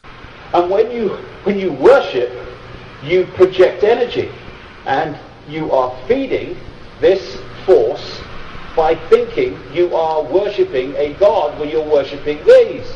He has changed his mind in every book that he's written about which way to tell you not to look towards Jesus and not to look at the Bible. His entities have told him to tell us that demons don't exist. The voice that talked to him for 5 hours in Brazil went on quite a tirade about how demons don't exist. How could they, after all, if everything was an illusion? There is a fabulous reason why this misdirection is happening, because the real agenda is being played out like a military system. These demons are influencing people to prepare the way for what the New World Order calls its phoenix, and what the Theosophical Society calls the World Teacher, their Christ, what I would call the Antichrist. A genuine Satanist knows exactly what I'm talking about right now, and that this plan has been the plan all along. They are awaiting something they call the Black Awakening, when this system of the Antichrist will begin. Alice Bailey said, "The widespread expectation that we approach the age of Maitreya, when the world teacher and present head of the spiritual hierarchy, the Christ, will reappear among humanity to sound the keynote of the new age. There are millions of mentally alert men and women in all parts of the world who are on rapport with the plan and work to give it expression. They provide opportunity for cooperation with the spiritual evolution of humanity. There is no group so likely to ensure that humanity achieves this most difficult goal as the men and women of goodwill, requiring only courage to initiate action to prepare for the New World Order." All the conspiracies, all of them, are leading up to one event. There is an ancient angel that has been working on a system that would allow him to actually control the world to such a degree that he could force them to worship him as God. And unfortunately, for the first time in history, technology is now capable of doing that. I believe that the implantable microchip could actually play a role in this worship. And he is the general in all of this. This is why you find Satanism behind every door you kick down in the investigation of the New World Order. This is why you find his demons telling people to go out on a world stage and teach a doctrine that will lead them right into his hands, to an elitist mindset, seeking the Luciferic initiation of the Lightbringer, Prometheus, Lucifer, the Solar Logos. They've always been preparing you for him. Their agenda has never changed. But we have been so brainwashed to hate Christianity that the Bible is literally the last place we would look for the truth. Jesus spoke of a time that's coming, and he said, "Now the brother shall betray the brother to death, and the father the son, and children shall rise up against their parents, and shall cause them to be put to death. And ye shall be hated of all men for my name's sake." Now this is interesting. Here's a guy that not even his enemies can find a good reason to accuse him. He's entirely just and sincere and humble in the Bible. Yet for some unknown reason, what he said is absolutely true. We will be hated for his name's sake. The reason the mere calling on his name crushes whatever force is behind sleep paralysis and so-called alien abductions is because he really is who he claimed to be. And the demons are just as scared of him now as they were during the pages of the Bible. Jesus said in Matthew 11, verse 28, "Come to me, all who are weary and heavy laden, and I will give you rest. Take my yoke upon you and learn from me, for I am gentle and humble in heart, and you will find rest for your souls. For my yoke is easy and my burden is light." Mark 10, verse 45 says, "For even the Son of Man did not come to be served, but to serve, and to give his life a ransom for many." Acts 17:30 says, "Therefore, having overlooked the times of ignorance, God is now declaring to men that all people everywhere should repent, because he has fixed a day in which he will judge the world in righteousness through a man whom he has appointed, having furnished proof to all men by raising him from the dead." I do not think that David Icke knows that he's being used as a tool for the New World Order. I would like to think that he would turn from this if he could be convinced of it. I want to ask you to help me pray for Mr. Icke. For transcripts, footnotes, free downloads, and free DVDs, go to the website davidikedebunked.com. Thanks for your time.